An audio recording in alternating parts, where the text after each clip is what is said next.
डामर की हवाई पट्टी से चिलचिलाती गर्मी एक मृग तृष्णा की तरह उठ रही थी। सूरज एक विशाल भट्टी की तरह धरती को तपा रहा था और इसकी गर्मी से भारत की परिचित गर्मियां भी अजीब लग रही थी। यह भारत के सबसे गर्म क्षेत्रों में स्थित एक संयुक्त भारत अमेरिकी सैन्य प्रशिक्षण मैदान था। अमेरिकी वायुसेना के विशाल परिवहन विमानों से निकलती गर्मी, भारतीय विशेष बलों के पसीने की गंध और हवा में घुले धूल और तनाव ने माहौल को भारी बना दिया था। भारतीय सेना की विशिष्ट पैराशूट रेजिमेंट, विशेष बल, जिसे घातक कमांडो के नाम से भी जाना जाता है, और अमेरिकी सेना की पहली special forces operational detachment delta यानी डेल्टा फोर्स के बीच संयुक्त उच्च ऊंचाई सैन्य प्रशिक्षण अपने अंतिम चरण में था। यह दुनिया की दो सबसे घातक टुकड़ियों का मिलन था, लेकिन उनके बीच की हवा में कोई दोस्ती नहीं थी। एक दूसरे की क्षमताओं को तौलने, एक दूसरे पर ताने कसने और एक अदृश्य अहंकार की लड़ाई का होना स्वाभाविक था। सूबेदार मेजर विक्रम सिंह राठौर ने चुपचाप अपने ऑक्सीजन मास्क और जंपिंग गियर का निरीक्षण किया। उनके हाथ हजारों बार के अभ्यास से एक मशीन की तरह सटीक और बिना किसी गलती के चल रहे थे। छोटे कटे बालों के नीचे उनकी तांबे जैसी गर्दन पर पसीने की मोटी बूंदें बह रही थीं, लेकिन उनकी आंखें शांत शरद तुके आकाश की तरह स्थिर थी। सेना में लगभग 20 साल बिताने के बाद उनका शरीर एक जीवित हथियार बन गया था और उनकी भावनाएं ग्रेनाइट की चट्टान के नीचे गहराई से दबी हुई थी। अरे भारतीय, क्या तुम लोगों को अपना सामान ठीक से जांचना भी आता है? आसमान में पैराशूट खोलना भूल गए तो मुश्किल हो जाएगी। एक तीखी और कर्कश आवाज ने विक्रम की शांति भंग कर दी। यह आवाज कैप्टन एलाजेन कैम्पबेल की थी, जो डेल्टा फोर्स में अपने असाधारण कौशल के लिए प्रसिद्ध एक महिला अधिकारी थी। सुनहरे बालों को करीने से बांधे हुए टाइटेनियम फ्रेम के चश्मे के पीछे उसकी बुद्धिमान नीली आंखें चमक रही थी। वह एक विशिष्ट अभिजात सैनिक की तरह दिखती थी, लेकिन उसके मुंह से निकले शब्द हमेशा चाकू की तरह तेज होते थे। उसकी नजरें विक्रम के हाथों पर नहीं, बल्कि उसके चेहरे पर टिकी थी, जैसे उसका मजाक उड़ा रही हो। आसपास खड़े डेल्टा फोर्स के सैनिक खिलखिलाकर हंस पड़े। उनकी आंखों में इस छोटे एशियाई देश के सैनिकों के प्रति स्पष्ट उपेक्षा और श्रेष्ठता का भाव था। उनके लिए भारतीय सैनिक बस उनकी महानता को साबित करने के लिए मौजूद थे। विक्रम के साथ अपने उपकरणों की जांच कर रहे नायब सूबेदार पवार गुस्से से लगभग खड़े हो गए थे, लेकिन विक्रम ने एक शांत नजर से उन्हें रोक दिया। वह अच्छी तरह जानते थे कि क्रोध भावनाओं का सबसे मूर्खतापूर्ण प्रदर्शन है, खासकर जब कोई जानबूझकर उकसा रहा हो। गियर में कोई समस्या नहीं है कैप्टन, विक्रम ने बिना सिर उठाए धीमी आवाज में जवाब दिया। उनकी आवाज में कोई भावना नहीं थी, केवल एक तथ्य का बयान था। उनके इस रूखे व्यवहार ने कैम्पबेल को और भी चिढ़ा दिया। वह हमेशा आत्मविश्वास से भरी और भावनात्मक रूप से दूसरों पर हावी रहने की आदी थी। कोई समस्या नहीं है? क्या तुम्हें लगता है कि तुम इस पुराने गियर के साथ मेरी गति का मुकाबला कर सकते हो? मैंने दर्जनों वास्तविक युद्धों में छलांग लगाई है और सैकड़ों प्रशिक्षण किए। मैं आंखें बंद करके भी अपने लक्ष्य पर उतर सकती हूं। तुम लोग तो बस नकल ही कर रहे हो। उसने आगे बढ़कर विक्रम के कंधे पर थपकी दी। यह एक स्पष्ट उकसावा था। उसके शरीर से महंगे इत्र की बजाय बारूद और स्टील की गंध आ रही थी, जो इस बात का सबूत था कि वह सिर्फ एक कमांडर नहीं, बल्कि अग्रिम पंक्ति की एक सच्ची योद्धा थी। प्रशिक्षण का उद्देश्य प्रतिस्पर्धा नहीं, बल्कि सहयोग है। सहयोग। कमजोर लोग मजबूत लोगों के साथ सहयोग नहीं करते, वे उनकी आज्ञा मानते हैं। कैम्पबेल के होठों पर एक व्यंग्यात्मक मुस्कान तैर गई। उसने चारों ओर देखकर अपनी आवाज बुलंद की। ठीक है, जब बात निकली है तो क्यों न एक मजेदार शर्त लगाई जाए। यहां मौजूद हर कोई गवाह है। सारी निगाहें उन दोनों पर टिक गई। प्रशिक्षण मैदान का शोर भी एक पल के लिए थम गया। वह सामने लक्ष्य बिंदु दिख रहा है। निर्देशांक तो सबको पता ही होंगे। अब हम जो आखिरी छलांग लगाएंगे, उसमें जो कोई भी मुझसे पहले और अधिक सटीकता से लक्ष्य पर उतरेगा, वह जीत जाएगा। उसकी नीली आंखों ने विक्रम को घूरा, जैसे वह उसे भेद देंगी। उन आंखों में जीत के प्रति आश्वस्त व्यक्ति का अहंकार भरा हुआ था। अगर तुम जीत गए। उसने एक पल रुककर विक्रम को ऊपर से नीचे तक देखा। उसकी नजरें अपमानजनक और मूल्यांकन करने वाली थी। तो आज रात मैं तुम्हारे साथ गुजारूंगी, तुम जो चाहो वो कर सकते हो। एक पल के लिए आसपास की हवा जम गई। अमेरिकी सैनिकों के बीच सीटियां और भद्दी हंसी गूंज उठी। भारतीय सैनिकों के चेहरे गुस्से से लाल हो गए। यह सिर्फ एक शर्त नहीं थी, ये एक देश के सैनिक और उससे भी बढ़कर एक इंसान के आत्म सम्मान को कुचलने वाला अपमान था। कैम्पबेल ने बिना परवाह किए अपनी बात जारी रखी। उसकी आवाज और भी ठंडी और कठोर हो गई। लेकिन अगर मैं जीती तो तुम सूबेदार मेजर विक्रम सिंह इस प्रशिक्षण के अंत तक मेरे हर आदेश का एक कुत्ते की तरह पालन करोगे। हां, कैप्टन के अलावा कोई और जवाब स्वीकार नहीं किया जाएगा। क्या कहते हो? हिम्मत है या डरकर भागने का इरादा है, बहादुर भारतीय सैनिक? यह एक अपमानजनक प्रस्ताव था और उसे इस तरह पेश किया गया था कि इनकार करने का कोई रास्ता ही न बचे। विक्रम का मजाक उड़ाते हुए उसके शब्द वास्तव में पूरी 707वीं विशेष बल इकाई और यहां तक कि पूरी भारतीय सेना के लिए एक युद्ध की घोषणा के समान थे। विक्रम ने धीरे धीरे अपना सिर उठाया। पहली बार उसकी काली आंखें कैंपबेल की नीली आंखों से मिली। उसकी आंखें एक अथाह गहरे समुद्र की तरह थी, जिसमें कैंपबेल को अपने प्रतिबिंब के अलावा कुछ भी दिखाई नहीं दिया। न गुस्सा, न घबराहट, न कोई और भावना। ऐसा लगा जैसे आसपास का सारा शोर विक्रम के मुंह में समा गया हो। एक लंबी भारी खामोशी छा गई। नायब सूबेदार पवार मन ही मन चिल्ला रहे थे, एक घूंसा मारो, इस घमंडी औरत के चेहरे पर एक निशान तो बना दो। अंत में विक्रम के होंठ धीरे धीरे खुले। ठीक है, उसकी आवाज अभी भी शांत थी, लेकिन उसे एक शब्द का वजन पूरे प्रशिक्षण मैदान पर भारी पड़ गया। मैं इसे स्वीकार करता हूं। उसके जवाब पर कैंपबेल के होठों पर एक संतोषजनक मुस्कान खिल उठी। उसने सोचा कि बाघ खुद ही उसके बिछाए जाल में चलकर आ गया है। लेकिन वह और डेल्टा फोर्स के सदस्य नहीं जानते थे। वे नहीं जानते थे कि उन्होंने किसके खिलाफ तलवार उठाई। भारतीय पैरा एसएफ की उच्च ऊंचाई, घुसपैठ क्षमता केवल प्रशिक्षण का परिणाम नहीं थी। यह कठोर भूभाग, जलवायु और भारतीय उपमहाद्वीप की भू राजनीतिक वास्तविकताओं का परिणाम था, जहां हमेशा सबसे खराब स्थिति के लिए तैयार रहना पड़ता था। उनके लिए आकाश उड़ने की जगह नहीं, बल्कि दुश्मन के दिल में घुसने का सबसे गुप्त और घातक रास्ता था। और उस कला के शिखर पर सूबेदार मेजर विक्रम सिंह राठौर थे। वह पैरा एसएफ के एक जीवित किंवदंती थे, आकाश पर शासन करने वाले व्यक्ति। विक्रम ने फिर से चुपचाप अपने उपकरणों का निरीक्षण किया।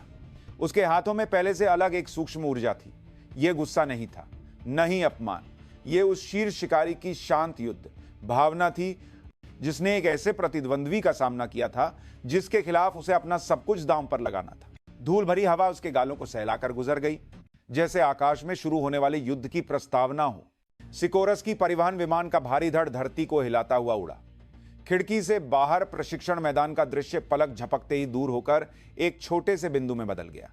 विमान के अंदर भयंकर शोर था, लेकिन डेल्टा फोर्स और घातक कमांडो के आमने सामने बैठे होने के कारण उस जगह पर बर्फीली खामोशी छाई हुई थी। विक्रम ने अपनी सीट पर पीठ टिकाकर आंखें बंद कर ली थी। वह बाहरी शोर से खुद को अलग कर रहा था और केवल अपने भीतर ध्यान केंद्रित कर रहा था।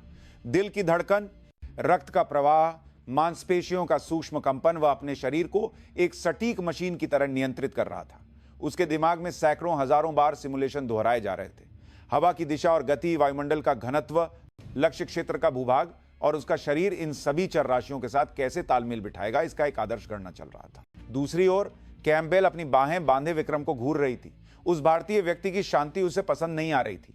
कोई भी सामान्य व्यक्ति उसके उकसावे पर गुस्सा होता या उसकी सुंदरता और प्रस्ताव पर उत्साहित होकर विचलित हो जाता, लेकिन विक्रम एक गहरे जंगल में एक चट्टान की तरह अचल था। यह समझ पाना मुश्किल था कि यह एक सोची समझी चाल थी या वह सचमुच उसे कम आंक रहा था। परिणाम तो पहले से ही तय है, कैंपबेल ने मन ही मन सोचा। उसका आत्मविश्वास निराधार अहंकार नहीं था। अफगानिस्तान के उबड़ खाबड़ पहाड़ों और इराक के रेगिस्तानों के ऊपर उसने अनगिनत बार मौत को छकाया था। उच्च ऊंचाई, कम उद्घाटन, हालो कूदना उसके लिए सांस लेने जैसा सामान्य था। उसका शरीर चरम परिस्थितियों के अनुकूल हो चुका था और उसका दिमाग किसी भी अप्रत्याशित स्थिति में शांत रहने के लिए प्रशिक्षित था। उसे विश्वास था कि वह दुनिया में सर्वश्रेष्ठ है। विमान धीरे धीरे ऊंचाई पर चढ़ता गया। केबिन का तापमान तेजी से गिरने लगा और हवा पतली हो गई। सैनिकों ने अपने ऑक्सीजन मास्क पहन लिए। मास्क के पार केवल एक दूसरे की भारी सांसें सुनाई दे रही थी। जब ऊंचाई मापक ने 30 फीट का संकेत दिया तो रैंप मास्टर की लाल बत्ती जल उठी। यह कूदने की तैयारी का संकेत था। सैनिक अनुशासित ढंग से अपनी सीटों से उठे और रैंप दरवाजे की ओर बढ़े। सबसे पहले विक्रम और कैंपबेल कंधे से कंधा मिलाकर खड़े हुए। खुले रैंप दरवाजे के बाहर गहरे नीले आकाश और सफेद बादलों का समुद्र फैला हुआ था। जमीन दिखाई नहीं दे रही थी। ऐसा महसूस हो रहा था जैसे वे दुनिया के किनारे पर खड़े हो। एक चुभने वाली बर्फीली हवा विमान के अंदर घुसी और सैनिकों की लड़ाकू वर्दी को बेरहमी से हिलाने लगी। कैंपबेल ने विक्रम की ओर सिर घुमाया। ऑक्सीजन मास्क और गॉगल्स के कारण उसका चेहरा पढ़ना असंभव था, लेकिन उसकी आंखें अभी भी आत्मविश्वास से भरी थीं। उसने अपनी उंगली से अपनी ओर इशारा किया और फिर अपने अंगूठे से नीचे की ओर इशारा किया, एक मूक संदेश कि तुम हारोगे। विक्रम ने कोई प्रतिक्रिया नहीं दी। वह बस रैंप के बाहर शून्य में घूर रहा था। उसकी नजरें आकाश या बादलों पर नहीं, बल्कि उस अदृश्य लक्ष्य पर टिकी थी। अंत में हरी बत्ती जली। कूदने का संकेत, कूदो। रैंप मास्टर के चिल्लाने के साथ ही कैंपबेल ने बिना किसी हिचकिचाहट के खुद को शून्य में धकेल दिया। वह एक डॉल्फिन की तरह सुंदर और सहजता से कूदी जो पानी में गोता लगा रही। उसने तुरंत एक स्थिर फ्री फॉल स्थिति बना ली और नीचे की ओर गायब हो गई। उसके ठीक पीछे विक्रम ने छलांग लगाई। उसकी हरकतें कैम्पबेल की तरह दिखावटी नहीं थी। वह हवा में ऐसे समा गया जैसे वह कभी वहां था ही नहीं। यह प्रशिक्षण से सीखी गई तकनीक कम और एक सहज वृत्ति अधिक लग रही थी। दोनों के कूदने के तुरंत बाद डेल्टा फोर्स और घातक कमांडो के बाकी सदस्यों ने भी छलांग लगाना शुरू कर दिया। वे दोनों के बीच इस द्वंद्व के सबसे करीबी गवाह थे। साइंशर्प 0 फीट की ऊंचाई, 0 से 50 डिग्री सेल्सियस नीचे का तापमान और पतली हवा। यह मौत का क्षेत्र था जहां कोई भी इंसान बिना उपकरणों के जीवित नहीं रह सकता था। केवल हवा की चीखें कानों को फाड़ रही थी। फ्री फॉल शुरू करने वाली कैम्पबेल ने एक आदर्श मुद्रा बनाए रखी और तेजी से नीचे गिर रही थी। उसने अपने शरीर को संतुलित करने और वांछित दिशा में आगे बढ़ने के लिए अपनी भुजाओं और पैरों को सूक्ष्मता से हिलाया। वह अपनी कलाई पर लगे ऊंचाई मापक और जीपीएस की लगातार जांच कर रही थी और लक्ष्य बिंदु तक के सबसे छोटे मार्ग की गणना कर रही थी। सब कुछ उसकी योजना के अनुसार पूरी तरह से चल रहा था। उसने एक नजर ऊपर डाली। विक्रम उससे थोड़ा पीछे आ रहा था। उसकी मुद्रा कुछ अप्राकृतिक लग रही थी, जैसे वह हवा के प्रतिरोध से संघर्ष कर रहा हो। जैसा सोचा था कुछ खास नहीं। कैम्पबेल के होठों पर एक अदृश्य मुस्कान फैल गई। उसने सोचा कि शर्त शुरू होते ही खत्म हो गई थी।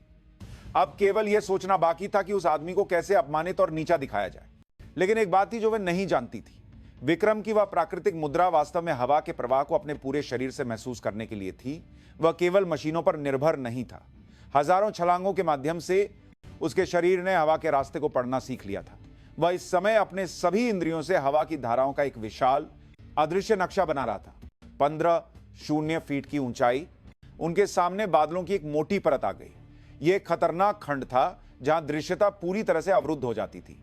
कैम्पबेल एक पल के लिए हिचकिचाई, लेकिन फिर बादलों में घुस गई। गति कम करने का मतलब हारना था। जीपीएस और अपनी सहज वृत्ति पर भरोसा करने के अलावा कोई चारा नहीं था। चारों ओर केवल भूरे रंग का कोहरा था। यह दिशा ज्ञान खोने के लिए सबसे खराब स्थिति थी। कैम्पबेल ने अपने उपकरणों पर भरोसा करते हुए अपनी मुद्रा बनाए रखने के लिए संघर्ष किया। कुछ सेकंड मिनटों की तरह महसूस हुए। जब वह अंततः बादलों की परत से बाहर निकली तो कैम्पबेल ने राहत की सांस ली, लेकिन उसी क्षण उसे अपनी आंखों पर विश्वास नहीं हुआ। नीचे उससे बहुत आगे एक काला बिंदु तेजी से गिर रहा था। वह विक्रम था। यह असंभव था। वह निश्चित रूप से उसके पीछे था। बादलों के अंदर आखिर हुआ क्या था? कैम्पबेल भ्रमित हो गई। विक्रम ने बादलों की परत में प्रवेश करने से ठीक पहले एक शक्तिशाली अधोगामी वायु धारा डाउनवर्ड ड्राफ्ट को महसूस किया था, जिसे अन्य कूदने वालों ने महसूस नहीं किया था। उसने बिना किसी हिचकिचाहट के खुद को उस धारा के हवाले कर दिया। यह एक जंगली घोड़े की पीठ पर सवार होने जैसा एक खतरनाक जुआ था। एक छोटी सी गलती उसे संतुलन खोने और एक अनियंत्रित स्पिन में गिरने पर मजबूर कर सकती थी। लेकिन विक्रम ने उस उग्र धारा को पूरी तरह से नियंत्रित किया। उसने हवा से लड़ने के बजाय हवा के साथ एक हो जाने का रास्ता चुना। उसने न केवल बादलों में कैम्पबेल को पीछे छोड़ा, बल्कि एक अविश्वसनीय गति प्राप्त करके एक बड़ा अंतर भी बना लिया।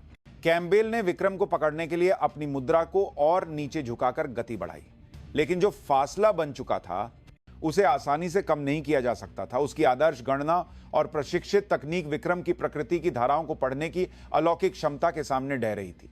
उसकी नीली आंखों में पहली बार चिंता की भावना उभरी।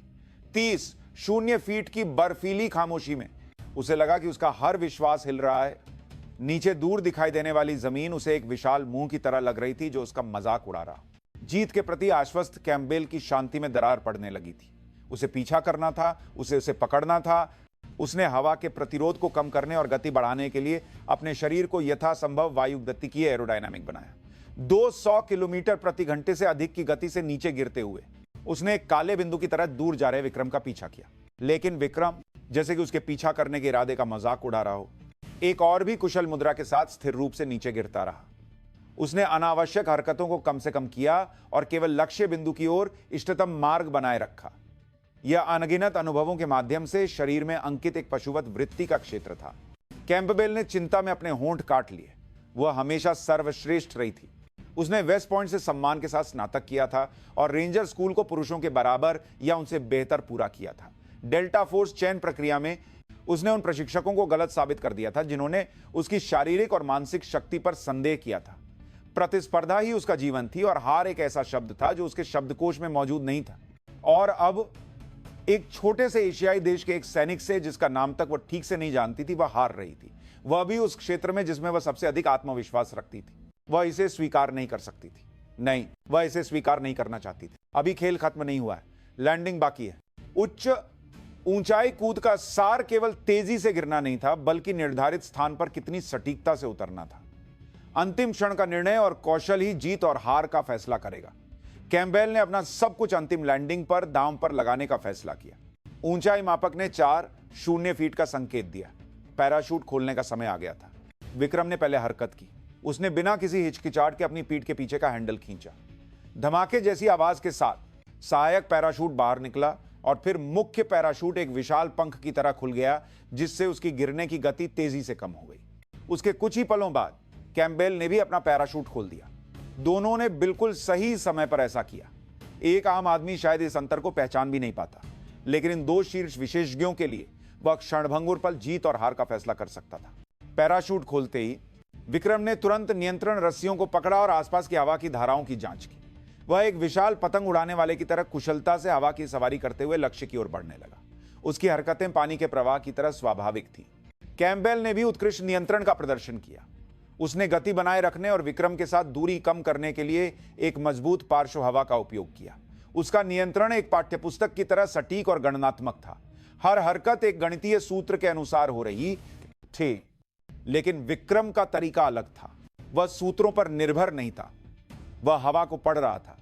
वह हवा के अदृश्य प्रवाह, आरोही और अवरोही धाराओं में सूक्ष्म परिवर्तनों को अपने पूरे शरीर से महसूस कर रहा था और एक सर्फर की तरह जो लहरों पर सवारी करता है, उसने खुद को उस प्रवाह के हवाले कर दिया। कभी वह गति बढ़ाकर सीधे आगे बढ़ता और कभी जानबूझकर घूमकर एक मजबूत हवा पकड़ता। जमीन पर उनके मुकाबले को देख रहे सैनिक अपनी सांसें रोके हुए थे। शुरू में जो दो पैराशूट लगभग एक साथ खुले हुए लग रहे थे, वे आकाश में पूरी तरह से अलग अलग रास्ते बना रहे थे।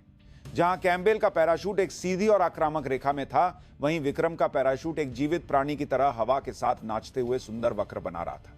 क्या यह संभव है? डेल्टा फोर्स के एक सैनिक ने अविश्वास में कहा।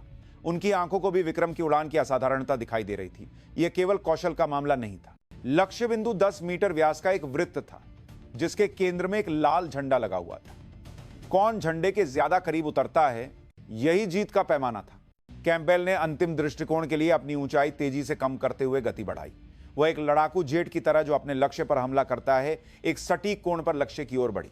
उसकी गणना के अनुसार वह वृत्त के केंद्र में उतर सकती थी। उसी क्षण हवा का एक तेज झोंका आया। एक अप्रत्याशित तेज हवा ने उसके पैराशूट को किनारे की ओर धकेल दिया। थत! कैम्पबेल ने तुरंत नियंत्रण रस्सियों को खींचकर अपनी स्थिति को ठीक करने की कोशिश की, लेकिन बहुत देर हो चुकी थी। उसका शरीर लक्ष्य बिंदु से थोड़ा हट रहा था। उसने अपने लैंडिंग स्थल को समायोजित करने के लिए संघर्ष किया, लेकिन एक बार संतुलन बिगड़ जाने के बाद उसे फिर से हासिल करना आसान नहीं था। दूसरी ओर विक्रम ने जैसे हवा के उस झोंके का अनुमान लगा लिया था और उसने उस हवा का उपयोग अपने लाभ के लिए किया। उसने हवा की दिशा में अपने पैराशूट को थोड़ा मोड़कर प्रतिरोध को कम किया और उस बल का उपयोग अंतिम धक्का पाने के लिए किया। आकाश से देख रहे सभी लोगों की आंखों में वह दृश्य धीमी गति में चल रहा था। कैम्पबेल लक्ष्य वृत्त के किनारे से लगभग 3 मीटर की दूरी पर बुरी तरह से उतरी। लैंडिंग के झटके से वह घुटनों के बल गिर गई और मुश्किल से अपना संतुलन बना पाई। और अगले ही पल उसके सिर पर एक परछाई पड़ी। यह विक्रम था। वह एक विशाल पक्षी की तरह जो एक टहनी पर धीरे से उतरता है, बिना किसी आवाज या झटके के उतरा। उसके लड़ाकू जूते लक्ष्य के केंद्र में लगे लाल झंडे के ठीक बगल में जमीन को छू रहे थे। यह एक आदर्श लैंडिंग थी। 1 सेंटीमीटर की भी कोई त्रुटि नहीं थी। हवाई पट्टी पर सन्नाटा छा गया। डेल्टा फोर्स के सैनिकों के मुंह खुले रह गए। वे अपनी आंखों के सामने हुए इस दृश्य पर विश्वास नहीं कर पा रहे थे। उनकी सर्वश्रेष्ठ सैनिक कैप्टन कैम्पबेल एक तरफा हार गई थी। दूसरी ओर घातक कमांडो के चेहरों पर एक शांत गर्व झलक रहा था। उन्होंने कोई जयकार नहीं की या अपने प्रतिद्वंद्वी का मजाक नहीं उड़ाया। उन्होंने बस चुपचाप अपने नेता द्वारा हासिल की गई इस महान जीत को अपने दिलों में बसा लिया। यही उनका तरीका था। विक्रम ने नॉनशैलेंटली अपना पैराशूट समेटना शुरू कर दिया। उसने न तो विजेता का अहंकार दिखाया और न ही पराजित की ओर देखा। उसके लिए यह एक शर्त नहीं, बल्कि हमेशा की तरह एक मिशन का हिस्सा था। घुटनों के बल बैठी कैम्पबेल, जो उसे घूर रही थी, धीरे धीरे उठी। जब उसने अपना हेलमेट और गॉगल्स उतारे तो उसका पसीने और धूल से सना चेहरा सामने आया। उसकी नीली आंखों में सदमा, अपमान और एक समझ से परे विस्मय की भावनाएं थी। वह विक्रम के पास गई। उसे समझ नहीं आ रहा था कि क्या कहे। क्या उसे माफी मांगनी चाहिए या अपनी हार स्वीकार करनी चाहिए? उसका अहंकार उसे आसानी से ऐसा करने की इजाजत नहीं दे रहा था। विक्रम ने अपना पैराशूट समेटने के बाद ही उसकी ओर देखा।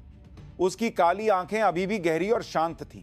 उन आंखों में न तो विजेता का घमंड था और न ही पराजित के लिए कोई दया।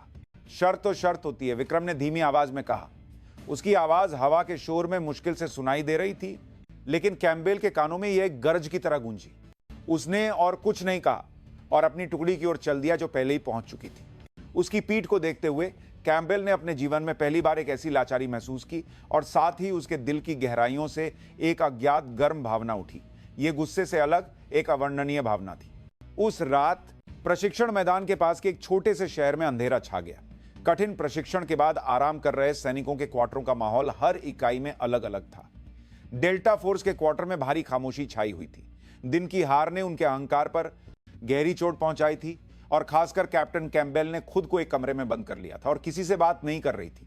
दूसरी ओर घातक कमांडो के क्वार्टर में ऊपरी तौर पर सब कुछ सामान्य था, लेकिन सैनिकों की आंखों में एक छिपी हुई ऊर्जा और गर्व था। उन्होंने सूबेदार मेजर विक्रम की जीत का ढिंढोरा नहीं पीटा, लेकिन सभी ने मन ही मन एक संतोष महसूस किया। सूबेदार मेजर साहब, आप कमाल के थे। आपने उन घमंडी अमेरिकियों का घमंड चकनाचूर कर दिया। नायब सूबेदार पवार ने अपनी उत्तेजना को छिपाए बिना विक्रम के पास आकर कहा। विक्रम ने चुपचाप अपनी राइफल साफ करते हुए धीमी आवाज में जवाब दिया, उत्साहित मत हो पवार, प्रशिक्षण अभी खत्म नहीं हुआ है। एक जीत से सब कुछ तय नहीं हो जाता। उसकी आवाज हमेशा की तरह शांत थी, लेकिन पवार उस बात के पीछे के वजन को समझ सकते थे। विक्रम ऐसा व्यक्ति नहीं था जो व्यक्तिगत जीत में खो जाए। वह हमेशा बड़ी तस्वीर देखता था। अपनी राइफल साफ करने के बाद विक्रम उठा। जैसे ही वह क्वार्टर से बाहर निकलने वाला था, एक अमेरिकी संपर्क अधिकारी उसके पास आया और उसे एक छोटा सा नोट दिया। नोट पर समय और कैंटीन की बेंच लिखा हुआ था। यह स्पष्ट रूप से कैप्टन कैम्पबेल ने भेजा था। नियत समय पर विक्रम अपनी वर्दी पहनकर नियत स्थान पर पहुंचा। कैप्टन कैम्पबेल पहले से ही कैंटीन की बेंच पर बैठी थी। उसने लड़ाकू वर्दी के बजाय आरामदायक ट्रैक सूट पहना हुआ था। बिना मेकअप वाला चेहरा और कसकर बंधे सुनहरे बाल उसे एक सामान्य युवती की तरह दिखा रहे थे, लेकिन उसकी सीधी पीठ और तीखी नजरें बता रही थीं कि वह कोई आम इंसान नहीं है। जब विक्रम पास आया तो उसने सिर उठाकर उसे देखा। उसकी नीली आंखों में अब दिन वाला अहंकार नहीं था, इसके बजाय भ्रम और जटिल भावनाओं का मिश्रण था। बैठो, उसने अपनी ठुड्डी से बगल की जगह की ओर इशारा किया। विक्रम चुपचाप उसके बगल में बैठ गया। दोनों के बीच एक अजीब खामोशी छाई हुई थी। दूर से आती सैनिकों की हंसी की आवाज असामान्य रूप से तेज लग रही थी। खामोशी को पहले कैम्पबेल ने तोड़ा। आज मैं तुम्हारी काबिलियत को मानती हूं। मैं हार गई। उसकी आवाज धीमी लेकिन स्पष्ट थी। हार स्वीकार करना उसके लिए बहुत मुश्किल रहा होगा, इसलिए मैं अपना वादा निभाने आई हूं। बताओ, तुम क्या चाहते हो, मैं तुम्हारे लिए क्या करूं? उसने जानबूझकर और अधिक आत्मविश्वास से भरी और चुनौतीपूर्ण नजरों से विक्रम को देखा। वो उम्मीद कर रही थी कि विक्रम उसे अपमानित करेगा या कोई अपमानजनक मांग करेगा। शायद वह स्पष्ट रूप से शारीरिक संबंध की मांग करेगा, और उसने इसके लिए खुद को मानसिक रूप से तैयार कर लिया था। कोई भी मांग हो, वह उसे शांति से स्वीकार करने वाली थी। यह पराजित का कर्तव्य था और आखिरी स्वाभिमान जो वह बचा सकती थी। विक्रम ने उसकी ओर देखने के बजाय अंधेरे रात के आकाश को देखा। आकाश तारों से भरा था। मैं जो चाहता हूं, उसने धीरे धीरे बोलना शुरू किया। उसकी आवाज सुनकर कैम्पबेल ने अनजाने में अपना थूक निकला। मुझे सिखाइए। क्या? कैम्पबेल को अपने कानों पर विश्वास नहीं हुआ। यह एक ऐसा शब्द था जिसकी उसने बिल्कुल भी उम्मीद नहीं की थी। विक्रम ने अपना सिर घुमाया और पहली बार सीधे उसकी आंखों में देखा। उसकी काली आंखें अंधेरे में भी चमक रही थी। मुझे वह रहस्य बताइए कि आपने ऐसी काबिलियत कैसे हासिल की। कैप्टन, मैं आपके प्रशिक्षण के तरीके, आपके अनुभव और वह सब कुछ सीखना चाहता हूं जिसने आपको दुनिया में सर्वश्रेष्ठ बनाया है। कैम्पबेल एक पल के लिए अवाक रह गई। यह उसकी कल्पना की किसी भी मांग से कहीं अधिक चौंकाने वाला था। न अपमान, न मजाक, न यौन मांग। यह एक विजेता द्वारा पराजित को दिया गया सबसे शुद्ध सम्मान और सीखने की इच्छा थी। उसने सोचा कि विक्रम उसका मजाक उड़ाने के लिए ऐसा कह रहा है। क्या तुम मेरा मजाक उड़ा रहे हो? तुम जीते हो तो तुम मुझसे क्यों सीखना चाहते हो? आज मैं भाग्यशाली था। हवा ने मेरी मदद की और आपने एक बहुत छोटी सी गलती की। लेकिन अगर कुल कौशल की बात करें तो मुझे अभी भी आपसे बहुत कुछ सीखना है, खासकर आपका युद्ध का अनुभव जिसकी मैं बराबरी नहीं कर सकता। अफगानिस्तान और इराक में आपने जो अनुभव किया, आप वहां कैसे जीवित रहीं और अपने मिशन को पूरा किया, मैं वो सब जानना चाहता हूं। विक्रम की आवाज में कोई झूठ या दिखावा नहीं था। वह ईमानदार था। उसने जीत के नशे में चूर होकर अपने प्रतिद्वंद्वी को नीचा दिखाने के बजाय उसकी ताकत को स्वीकार किया और उसे सीखने की कोशिश कर रहा था। कैम्पबेल को ऐसा लगा जैसे किसी ने उसके सिर पर एक विशाल हथौड़े से मारा हो। यह भारतीय सैनिक जिसे उसने तुच्छ समझा था, एक सच्चे सैनिक का अवतार था जिसे वह जीवन भर बनने की कोशिश कर रही थी। लगातार खुद को प्रशिक्षित करना, दुश्मन से भी सीखने की विनम्रता और जीत हार से परे उत्कृष्टता की तलाश करने वाली एक मजबूत भावना उसे एहसास हुआ। उसकी हार केवल कौशल या भाग्य के कारण नहीं थी, ये एक सैनिक के रूप में उनके चरित्र, उनके मूल दृष्टिकोण में अंतर के कारण हुई हार थी। वह शर्त जीतने पर अड़ी हुई थी, लेकिन वह लड़ाई के माध्यम से खुद को विकसित करने पर ध्यान केंद्रित कर रहा था। शर्मिंदगी ने उसके पूरे शरीर को घेर लिया। उसे एहसास हुआ कि उसका अहंकार और पूर्वाग्रह कितना मूर्खतापूर्ण और बचकाना था। उसने विक्रम के आत्म सम्मान को कुचलने की कोशिश की थी, लेकिन इसके बजाय उसने अपने कमजोर आंतरिक स्व का सामना किया था। मैं तुम्हें क्या सिखा सकती हूं? कैम्पबेल ने अनजाने में एक कमजोर आवाज में कहा। उसकी आवाज थोड़ी कांप रही थी। विक्रम ने चुपचाप उसे देखा, फिर वह उठा। आज रात बहुत देर हो चुकी है, आप कल से शुरू कर सकती हैं। प्रशिक्षण के अंत तक मैं आपका छात्र रहूंगा, यही मैं चाहता हूं। उसने एक छोटा सा सिर झुकाया और अपने क्वार्टर की ओर चल दिया। अकेली रह गई कैम्पबेल कुछ देर तक बेंच पर स्तब्ध बैठी रही। रात की हवा ठंडी लग रही थी। उसने अपने घुटनों में अपना चेहरा छिपा लिया। गर्म आंसू उसके गालों पर बहने लगे। ये अपमान के आंसू नहीं थे, ये सम्मान की भावना से पैदा हुए आंसू थे। एक ऐसी भावना जिसे उसने अपने जीवन में पहली बार महसूस किया था। उस रात कैम्पबेल सो नहीं पाई।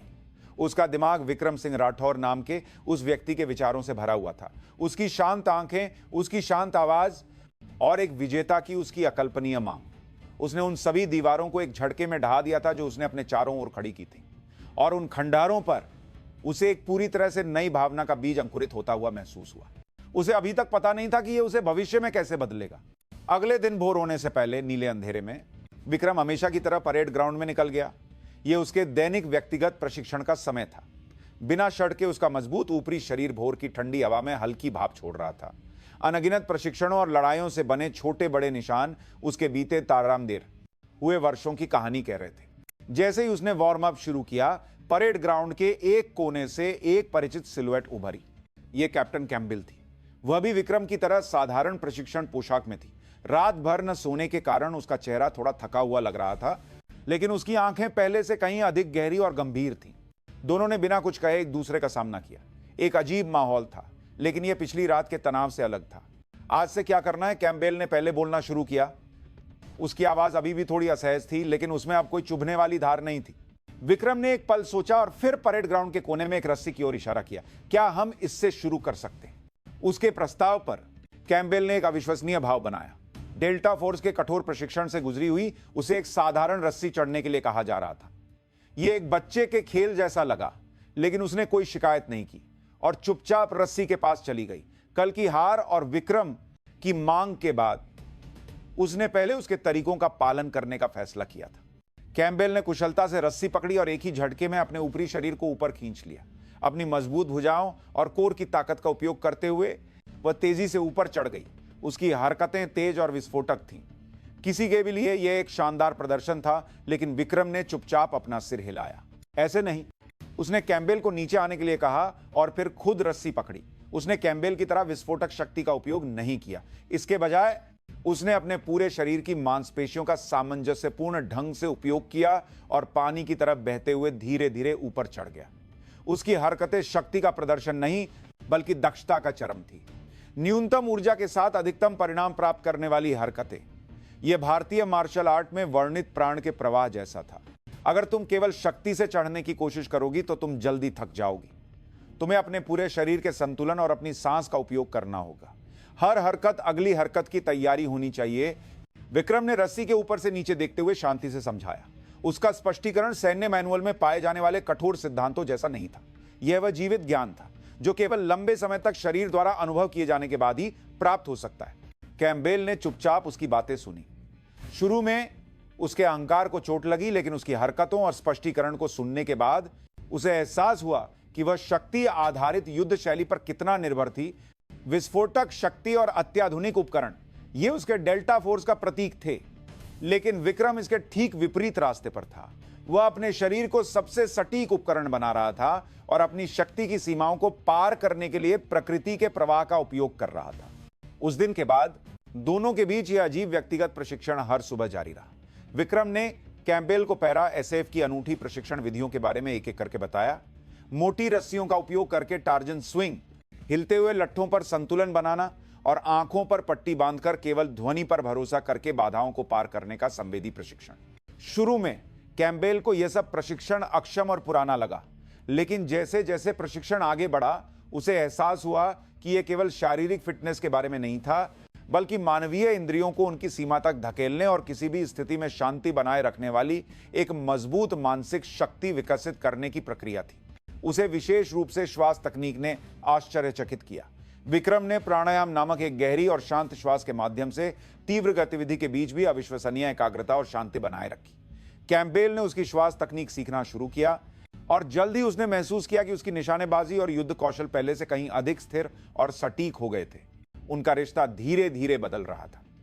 शिक्षक और छात्र या प्रतिद्वंद्वियों से परे एक दूसरे के कौशल का सम्मान करने और सीखने वाले साथियों की भावना पनपने लगी। सुबह के प्रशिक्षण के बाद वे अक्सर साथ बैठकर बातें करते।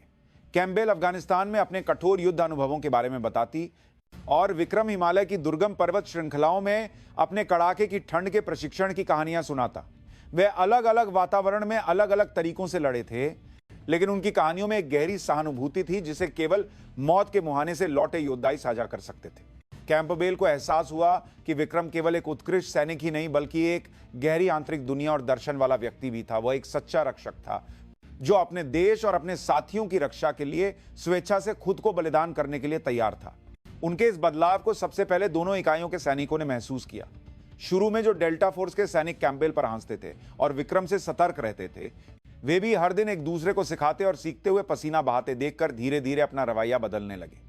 घातक कमांडो के सैनिक भी विक्रम के इरादे को समझ गए और कैम्पबेल को अब एक शत्रुतापूर्ण प्रतिद्वंद्वी के रूप में नहीं देखते थे। प्रशिक्षण मैदान का माहौल काफी बेहतर हो गया।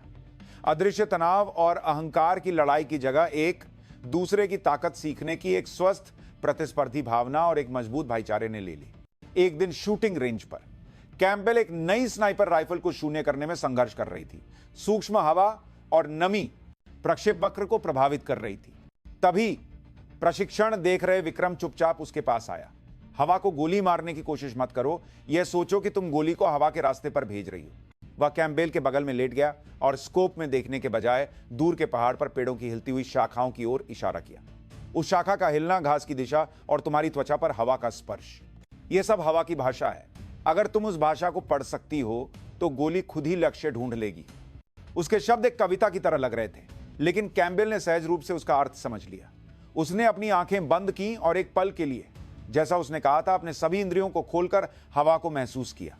और जब उसने फिर से स्कोप में देखा तो दुनिया अलग लग रही थी। लक्ष्य और उसके बीच मौजूद हवा का पारदर्शी प्रवाह उसे एक नदी की तरह दिखाई दे रहा था। उसने धीरे धीरे अपनी सांस रोकी और उस प्रवाह के साथ तालमेल बिठाते हुए चुपचाप ट्रिगर दबाया। धमाका, गोली जैसे कि कोई झूठ हो, सीधे लक्ष्य के केंद्र में लगी। कैम्पबेल आश्चर्य से अपनी सांस रोक ली। उसने अपना सिर घुमाया और विक्रम को देखा। उसके चेहरे पर एक हल्की मुस्कान थी। उस मुस्कान को देखते ही कैम्पबेल का दिल जोर से धड़कने लगा। यह दोस्ती या सम्मान से अलग एक बहुत अधिक तीव्र और गर्म भावना थी। उसे एहसास हुआ वह इस आदमी के प्रति पूरी तरह से आकर्षित हो रही थी। संयुक्त प्रशिक्षण का अंतिम चरण एक रात में घुसपैठ और बंधक बचाव अभियान था। अंधेरी पहाड़ी इलाके में एक काल्पनिक दुश्मन द्वारा कब्जा की गई इमारत में घुसपैठ करके बंधकों को छुड़ाना और लक्ष्य को नष्ट करना था। यह सबसे यथार्थवादी प्रशिक्षण था। इस प्रशिक्षण में विक्रम और कैम्पबेल को पहली बार एक ही टीम में, और वह भी प्रमुख आक्रमण जोड़ी के रूप में रखा गया था। यह कहना कोई अतिशयोक्ति नहीं होगी कि प्रशिक्षण की सफलता उन दोनों के तालमेल पर निर्भर थी। यह उनके बदले हुए रिश्ते की परीक्षा थी और उस तालमेल को साबित करने का एक मंच था जिसे उन्होंने साथ मिलकर बनाया था। हेलीकॉप्टर से रस्सी के सहारे लक्ष्य इमारत की छत पर उतरने के क्षण से वे एक शरीर की तरह चले। केवल हाथ के इशारों और नजरों से उन्होंने एक दूसरे के इरादों को समझा और एक पूर्व नियोजित नाटक की तरह एक साथ आगे बढ़े। जब कैम्पबेल सामने की निगरानी करते हुए दरवाजा खोलती तो विक्रम एक फ्लैशबैंग फेंकता और सबसे पहले घुसकर दुश्मन को काबू में करता। जब विक्रम गलियारे के कोने की जांच करता तो कैम्पबेल उसकी पीठ की रक्षा करती और पीछे से आने वाले खतरों को रोकती। उनकी हरकतों में कोई हिचकिचाहट या अनावश्यक गति नहीं थी। वे सबसे अच्छे साझेदारों की तरह थे जिन्होंने लंबे समय तक एक साथ काम किया हो, एक आदर्श तालमेल का प्रदर्शन करते हुए। उनके द्वारा साथ में बहाए गए पसीने से बना विश्वास अंधेरे में चमक रहा था। उनके पीछे चल रहे डेल्टा फोर्स और घातक कमांडो के सैनिक उनके आदर्श समन्वय को देखकर चकित थे। यह उस स्तर का तालमेल नहीं था जिसे केवल प्रशिक्षण से हासिल किया जा सकता था। यह एक दूसरे की गहरी समझ और विश्वास के बिना असंभव था। अभियान सुचारू रूप से चल रहा लग रहा था। उन्होंने तेजी से अंदर के दुश्मनों को काबू में किया और उस अंतिम कमरे की ओर बढ़ रहे थे जहां बंधकों को रखा गया था। आखिरी कमरा, अंदर कम से कम 3 दुश्मन और 1 बंधक। खुफिया जानकारी के अनुसार कमरे में बम होने की भी संभावना है। रेडियो पर कमांड सेंटर की आवाज सुनाई दी। विक्रम और कैम्पबेल दरवाजे के सामने रुके और अपनी सांसें थामी। दरवाजे की दरार से हल्की रोशनी और तनावपूर्ण आवाजें आ रही थी। विक्रम ने 3 उंगलियां उठाई, फिर 2, फिर 1। यह घुसने का संकेत था। जब कैम्पबेल ने दरवाजे पर एक छोटा विस्फोटक लगाया तो विक्रम ने अपने दिमाग में घुसने के बाद की हरकतों की योजना बनाई। विस्फोट के साथ ही घुसना, बाईं ओर के दुश्मन को कैम्पबेल संभालेगी, दाईं ओर के दुश्मन को वह, और फिर वह सीधे सामने वाले दुश्मन को। धमाका! एक छोटे विस्फोट के साथ दरवाजा उड़ गया। धुआं छंटने से पहले ही विक्रम और कैम्पबेल बिजली की तरह कमरे में कूद गए। लेकिन कमरे की स्थिति उनकी उम्मीदों से बिल्कुल अलग थी। दुश्मन 3 नहीं 5 थे और वे पहले से ही घुसपैठ की उम्मीद कर रहे थे और रक्षात्मक स्थिति में थे। बंधक के सिर पर एक बंदूक तनी हुई थी और कमरे के बीच में एक तात्कालिक विस्फोटक उपकरण ईड रखा हुआ था जिसका लाल टाइमर चमक रहा था। टाइमर 1 मिनट 30 सेकंड दिखा रहा था। यह एक आदर्श जाल था। हिलो मत, अगर हिले तो बंधक और तुम सब उड़ जाओगे। एक नकाबपोश काल्पनिक दुश्मन चिल्लाया। एक पल के लिए कमरे की हवा जम गई। यह एक प्रशिक्षण था, लेकिन स्थिति वास्तविक से कम नहीं थी। एक गलत निर्णय सभी की विफलता का कारण बन सकता था। कैम्पबेल ने तुरंत अपनी बंदूक तान दी, लेकिन बंधक के कारण वह गोली नहीं चला सकती थी। उसके माथे पर ठंडा पसीना आ गया। डेल्टा फोर्स के सिद्धांत के अनुसार ऐसी स्थिति में उन्हें बातचीत करके समय हासिल करना चाहिए या बाहरी स्नाइपर से मदद मांगनी चाहिए, लेकिन बम का टाइमर बेरहमी से चल रहा था। तभी विक्रम ने धीरे धीरे अपनी राइफल जमीन पर रख दी। सूबेदार मेजर, कैम्पबेल ने आश्चर्य से उसे पुकारा। हथियार डालना आत्महत्या के समान था, लेकिन विक्रम ने उसकी ओर सिर हिलाया और अपनी आंखों से कहा, मुझ पर विश्वास करो। उसने धीरे धीरे अपने दोनों हाथ ऊपर उठाए और दुश्मनों की ओर बढ़ा। ठीक है, हम हार गए, बंधक को छोड़ दो, तुम्हें क्या चाहिए? उसकी शांत आवाज कमरे में गूंजी। दुश्मन उसके अप्रत्याशित व्यवहार से एक पल के लिए भ्रमित लग रहे थे। जब वे एक पल के लिए असावधान हुए तो विक्रम की नजरों ने तेजी से कमरे का जायजा लिया। दुश्मनों की स्थिति, बंधक की हालत, बम का प्रकार और कमरे के कोने में रखा एक अग्निशामक यंत्र।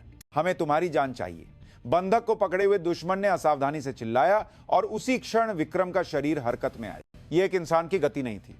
उसने जमीन पर रखी अपनी राइफल को अपने पैर से हवा में उछाला, उसे हवा में ही पकड़ा और साथ ही कोने में रखे अग्निशामक यंत्र की ओर दौड़ा। फुस! एक अचानक शोर के साथ अग्निशामक यंत्र से सफेद पाउडर निकला और तुरंत दुश्मनों की दृष्टि को बाधित कर दिया। खांसी, खांसी। जब दुश्मन घबराकर खांस रहे थे तब तक सब कुछ खत्म हो चुका था। धाएम धाएम धाएम 3 गोलियों की आवाज लगभग एक साथ गूंजी। विक्रम ने एक कलाबाजी करते हुए नीचे झुककर उन 3 दुश्मनों को मार गिराया जो बंधक को धमका रहे थे। उसकी गोलियों ने बंधक के एक बाल को भी नहीं छुआ और केवल दुश्मनों के महत्वपूर्ण अंगों पर लगी। उसी समय कैम्पबेल भी हरकत में आई। उसने बाकी 2 दुश्मनों को पलटवार करने का मौका दिए बिना सटीक और निर्दयी गोलीबारी से उन्हें मार गिराया। कमरे में तुरंत सन्नाटा छा गया। सफेद अग्निशामक पाउडर धीरे धीरे जमीन पर बैठ रहा था। बम का टाइमर 20 सेकंड पर रुका हुआ था। विक्रम तुरंत बम की ओर दौड़ा और एक परिचित हाथ से डेटोनेटर को निष्क्रिय करना शुरू कर दिया। कैम्पबेल ने बंधक की रक्षा करते हुए आसपास की निगरानी की। क्लिक! टाइमर 5 सेकंड पर रुक गया। सारी स्थिति समाप्त हो गई थी। दोनों ने एक पल के लिए हाँफते हुए एक दूसरे को देखा। सफेद पाउडर के बीच नाइट विजन गॉगल्स के पार उनकी आंखें पहले से कहीं अधिक तीव्र थी। कुछ क्षण पहले उन्होंने एक दूसरे की जान बचाई थी। प्रशिक्षण की समाप्ति की घोषणा करने वाले प्रशिक्षक की आवाज स्पीकर से आई। आक्रमण दल स्थिति समाप्त, आदर्श अभियान। कैम्पबेल उठी और विक्रम के पास गई और फिर बिना कुछ कहे उसने उसके कंधे पर जोर से थपकी दी। उस स्पर्श में कई भावनाएं थी, आश्चर्य, कृतज्ञता और गहरा विश्वास। विक्रम ने भी उसे देखकर हल्की मुस्कान दी।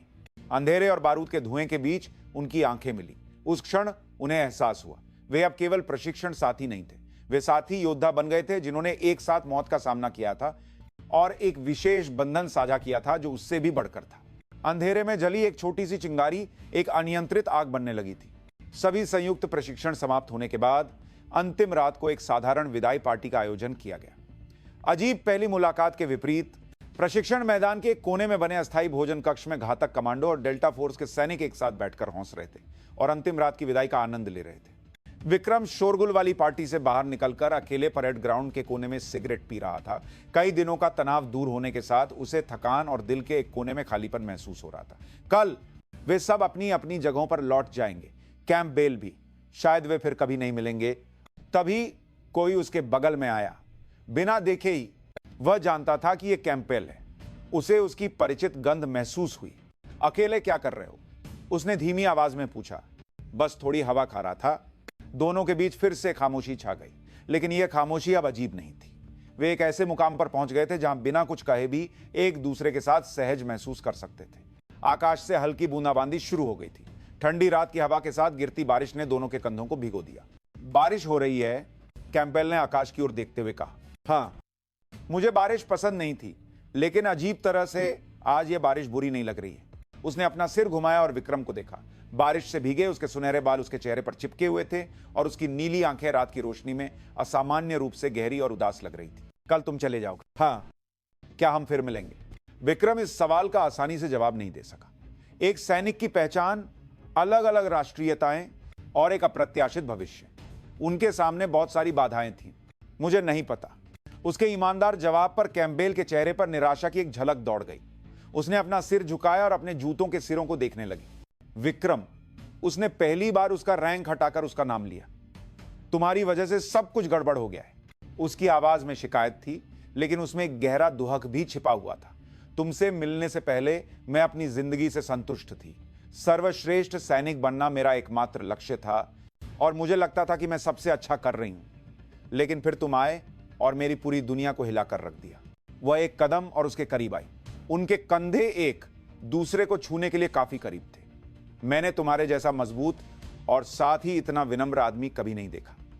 तुम्हारी उन शांत आंखों को देखकर मेरा सारा अहंकार और स्वाभिमान शर्मिंदा हो जाता है। जब मैं तुम्हारे साथ होती हूं तो मुझे लगता है कि मैं एक बेहतर इंसान बन सकती हूं। उसका कबूलनामा बारिश की तरह शांत और स्पष्ट रूप से विक्रम के दिल में उतर गया। विक्रम ने चुपचाप उसकी बातें सुनी। उसका दिल भी जोर से धड़क रहा था। उसने उन गर्म भावनाओं को महसूस किया जिन्हें उसने एक सैनिक के रूप में पिछले कई सालों में भुला दिया था या भूलने की कोशिश की थी। धत, मैं ये क्या कह रही हूं? कैंपबेल ने एक आत्म तिरस्कारपूर्ण हौंसी के साथ अपना सिर हिलाया। फिर जैसे कि उसने कोई फैसला कर लिया हो, उसने एक गहरी सांस ली और सीधे विक्रम की आंखों में देखा। मैं तुमसे प्यार करती हूं विक्रम। उसका कबूलनामा एक सीधी गोली की तरह था, बिना किसी हिचकिचाहट या दिखावे के। यह उसका अपना तरीका था। विक्रम एक पल के लिए अपनी सांस रोक ली। यह अप्रत्याशित नहीं था, लेकिन उसके मुंह से सीधे मैं तुमसे प्यार करती हूं सुनना कल्पना से कहीं अधिक भारी था। उसने अपनी अधूरी सिगरेट को जमीन पर फेंक दिया और उसे अपने पैर से कुचल दिया। फिर उसने धीरे धीरे अपना हाथ बारिश से भीगे उसके चेहरे की ओर बढ़ाया। उसकी खुरदरी और सख्त उंगलियों ने उसके गाल पर चिपके बालों को धीरे से हटा दिया। उसकी अचानक हरकत पर कैंपबेल का शरीर थोड़ा अकड़ गया। मुझ जैसे सैनिक के लिए ऐसी भावनाएं एक विलासिता हैं, विक्रम ने धीमी आवाज में कहा। उसकी आवाज बारिश के शोर में मुश्किल से सुनाई दे रही थी, लेकिन उसमें छिपी भावनाएं स्पष्ट रूप से संप्रेषित हो रही थी। हम ऐसे लोग हैं जो नहीं जानते कि हम कब मरेंगे। हम किसी भी दिन दुश्मन की गोली से गिर सकते हैं या एक मिशन के दौरान बिना किसी निशान के गायब हो सकते हैं। किसी को अपना दिल देने का मतलब है कि हम उस व्यक्ति को एक ऐसा घाव दे सकते हैं जो कभी नहीं भरेगा। मैं इसका हकदार नहीं हूं। उसके शब्द एक इनकार की तरह लग रहे थे, लेकिन कैंपबेल ने उसकी आंखों में वही दुहक और लालसा पढ़ी जो वह खुद महसूस कर रही थी कि वह भी वही महसूस करता है, लेकिन वास्तविकता की दीवारों के सामने अपनी भावनाओं को दबाने की कोशिश कर रहा है। अधिकार की परवाह कौन करता है? कैंपबेल ने उसका हाथ पकड़ लिया। उसका हाथ ठंडी बारिश से भीगा हुआ था, लेकिन उसमें एक गर्मजोशी थी। भविष्य में क्या होगा कोई नहीं जानता। चाहे हम सैनिक हो या ना हो, जीवन हमेशा अनिश्चित होता है। क्या महत्वपूर्ण यह नहीं है कि इस पल हम क्या महसूस करते हैं? मैं तुम्हें चाहती हूं विक्रम, चाहे तुम कोई भी हो, चाहे हमारा भविष्य कुछ भी हो। उसने उसके हाथ पर अपनी पकड़ मजबूत की, पंजों के बल उठी और अपने होठों को उसके होठों पर रख दिया। यह एक छोटा और ठंडा चुंबन था, लेकिन साथ ही यह एक गर्म चुंबन था जिसने उन दोनों की सभी भावनाओं को समाहित कर लिया था। विक्रम शुरू में अकड़ा हुआ था, लेकिन फिर उसने उसकी कमर को पकड़ लिया और उसके चुंबन का जवाब दिया। बारिश की बूंदें मोटी होती जा रही थी। दोनों ने एक दूसरे को ऐसे चूमा जैसे दुनिया में केवल वे ही बचे हों। वे जानते थे कि यह रात बीतने के बाद यह पल फिर कभी नहीं आएगा, इसलिए यह और भी अधिक हताश और मार्मिक था। अज्ञात कीड़ों और बारिश की आवाजों से भरी प्रशिक्षण मैदान की रात में दो अलग अलग दुनियाओं से आए दो सैनिकों के दिल पहली बार एक हो रहे थे। अगली सुबह आकाश ऐसा साफ था जैसे कभी बारिश हुई ही ना हो। डेल्टा फोर्स के सैनिकों को ले जाने वाला एक परिवहन विमान उड़ान भरने की तैयारी कर रहा था। जाने वाले और रुकने वाले हवाई पट्टी पर अंतिम विदाई दे रहे थे। फिर मिलेंगे दोस्त, अपना ध्यान रखना। एक छोटी प्रशिक्षण अवधि के बावजूद उन्होंने एक साथ पसीना बहाया था और संकटों को पार किया था, और उनके बीच राष्ट्रीयता से परे एक मजबूत भाईचारा बन गया था। विक्रम और कैम्पबेल थोड़ी दूरी पर एक दूसरे के सामने खड़े थे। दोनों के बीच कोई बात नहीं हो रही थी, लेकिन उनकी आंखें रात भर की किसी भी बातचीत से ज्यादा बातें कर रही थी। कैम्पबेल ने अपने गले से अपनी पहचान पत्र डॉग टैग की चेन उतारी और फिर उसने उसे विक्रम के हाथ में थमा दिया। ये रखो। पहचान पत्र पर उसका नाम, रक्त समूह और सेना की जानकारी अंकित थी। एक सैनिक के लिए उसका पहचान पत्र उसकी जान के बराबर था। इसे किसी को सौंपने का मतलब था अपना एक हिस्सा या अपना सब कुछ किसी को सौंपना। विक्रम एक पल के लिए हिचकिचाया, फिर चुपचाप उसे अपनी वर्दी की जेब में गहराई से रख लिया और फिर उसने अपनी कलाई से अपनी पुरानी चमड़े की घड़ी उतारी। मेरे पास देने के लिए बस यही है। वह घड़ी उसे अपने पिता से मिली एकमात्र विरासत थी जब वह पहली बार विशेष बलों में शामिल हुआ था। उसने वह घड़ी कैम्पबेल की कलाई पर बांधी। जब उसकी पुरानी घड़ी उसकी गोरी कलाई पर बंधी तो उनके हाथ एक पल के लिए छू गए। मैं जरूर वापस आऊंगी, कैम्पबेल ने धीमी आवाज में फुसफुसाया। यह एक वादा था। मैं इंतजार करूंगा, विक्रम ने जवाब दिया। यह एक शपथ थी। तभी किसी ने उन्हें पुकारा। यह चढ़ने का समय था। कैम्पबेल ने एक उदास नजर से विक्रम को एक बार और देखा, फिर मुड़ी और परिवहन विमान की ओर जाने वाली सीढ़ियों पर चढ़ गई। उसने पीछे मुड़कर नहीं देखा। विक्रम तब तक वहीं खड़ा रहा जब तक विमान का भारी रैम दरवाजा बंद नहीं हो गया और विशाल इंजन गरजने नहीं लगे। अंत में विमान ने हवाई पट्टी से उड़ान भरी। जैसे जैसे विमान छोटा होता गया, विक्रम ने अपनी जेब में उसके पहचान पत्र को जोर से पकड़ लिया। ठंडे धातु के स्पर्श के साथ उसे अभी भी उसकी हल्की गर्मी महसूस हुई और इस तरह वे अलग हो गए। समय बीतता गया। विक्रम अपनी सामान्य दिनचर्या में लौट आया। कठिन प्रशिक्षण जारी रहा और ऐसा लगा कि उसके जीवन में कुछ भी नहीं बदला है, लेकिन अंदर से वह पहले जैसा नहीं था। उसके दिल में एला जेन कैम्पबेल का नाम गहराई से अंकित हो गया था।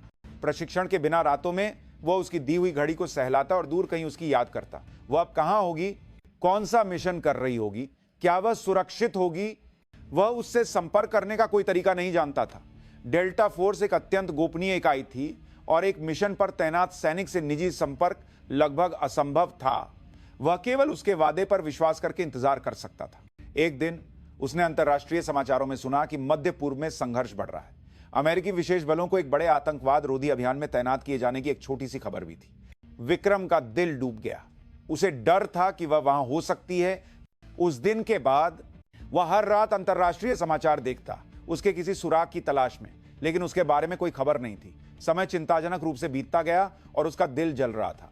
कई महीने बीत गए। जब संयुक्त प्रशिक्षण की यादें सभी की यादों में धुंधली हो रही थीं, तब विक्रम को एक रहस्यमयी पार्सल मिला। भेजने वाले का नाम या पता नहीं था, यह एक साधारण लिफाफा था। उसने सावधानी से लिफाफा खोला। अंदर एक तस्वीर और एक छोटा सा नोट था। तस्वीर मध्य पूर्व के किसी रेगिस्तान की पृष्ठभूमि में ली गई थी। लड़ाकू वर्दी में कैम्पबेल थके हुए चेहरे पर एक हल्की मुस्कान के साथ खड़ी थी।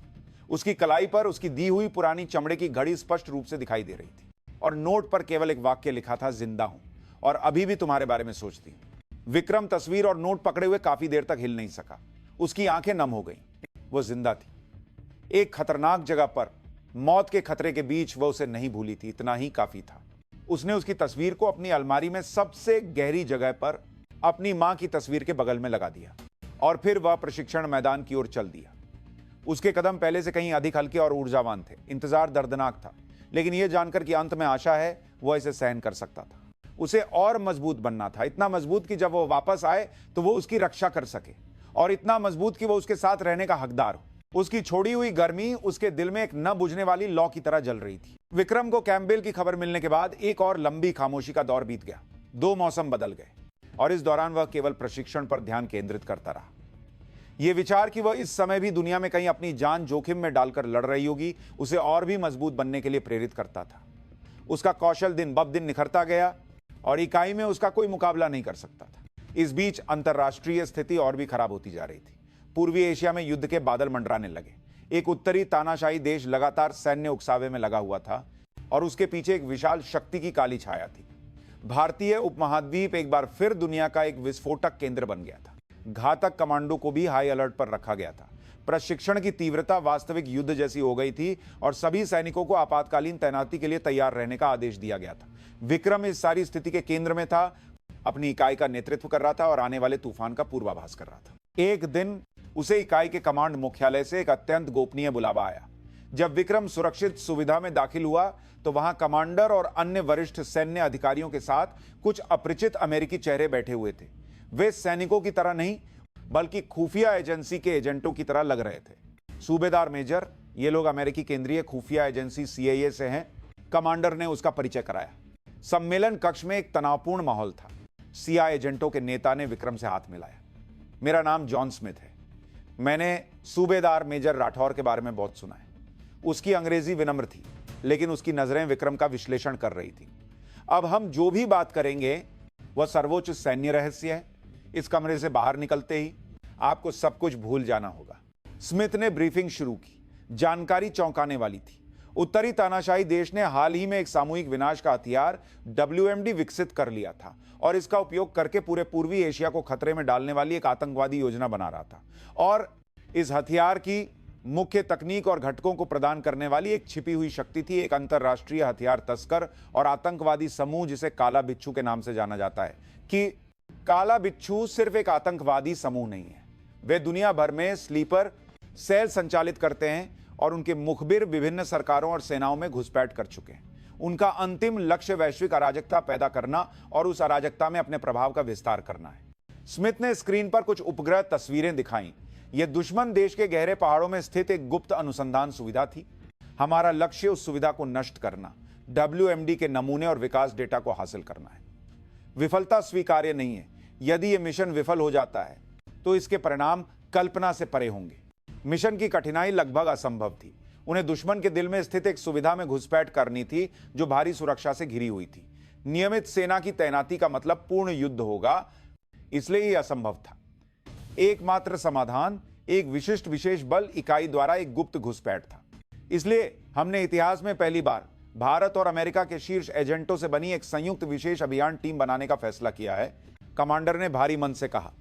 भारत से घातक कमांडो और अमेरिका से डेल्टा फोर्स इस मिशन में शामिल होंगे और सूबेदार मेजर, आपको हमारी टीम के फील्ड कमांडर की भूमिका निभानी होगी। विक्रम ने चुपचाप सिर हिलाया।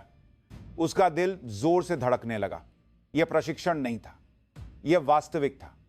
एक ऐसा मिशन जिस पर उसके देश का और शायद दुनिया की शांति का भाग्य टिका हुआ था। अमेरिकी टीम का कमांडर कौन होगा? विक्रम ने पूछा। यह वह हिस्सा था जिसके बारे में वह सबसे अधिक उत्सुक था।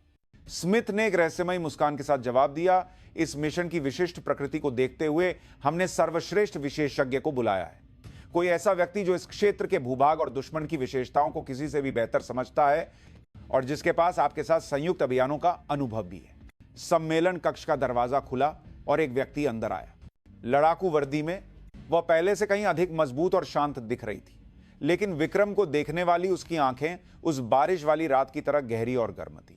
एला जेन कैम्पबेल, कैप्टन नहीं बल्कि मेजर के रैंक के साथ। बहुत समय हो गया सूबेदार मेजर।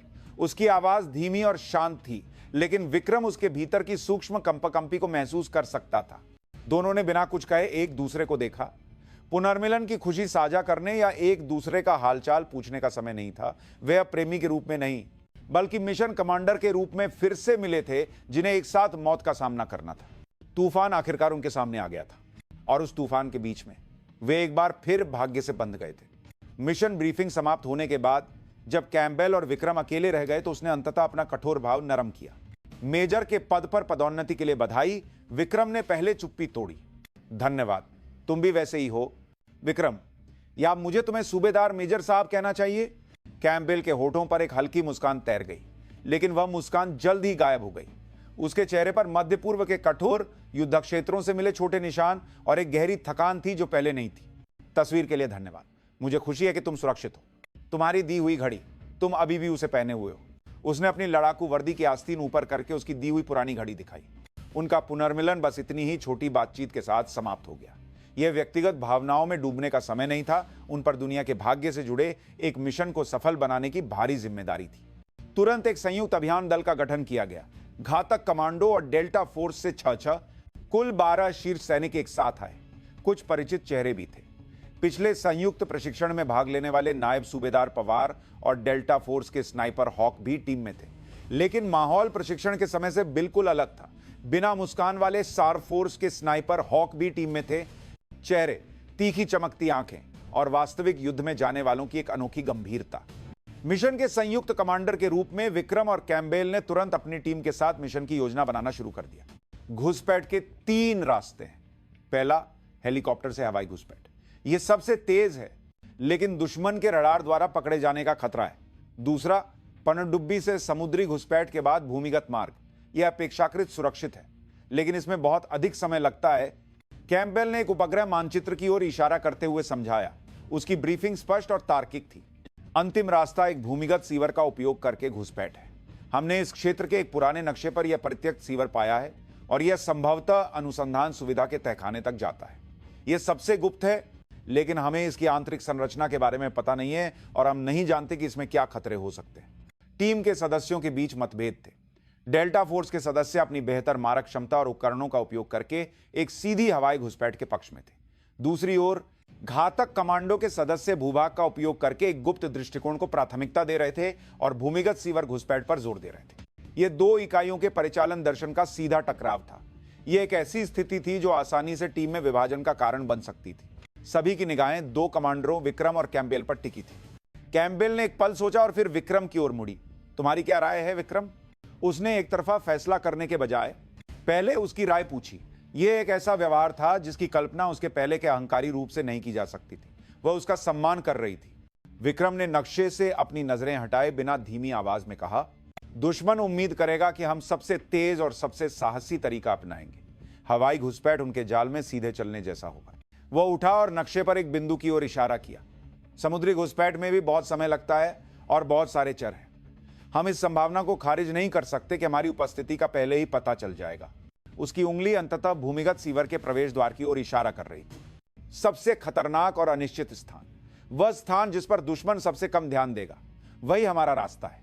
अंधेरे में प्रकट होकर उनके दिल पर वार करना और धुएं की तरह गायब हो जाना, यही हमारा तरीका होना चाहिए। उसके शब्दों में एक मजबूत विश्वास था। यह केवल एक अनुमान पर आधारित निर्णय नहीं था।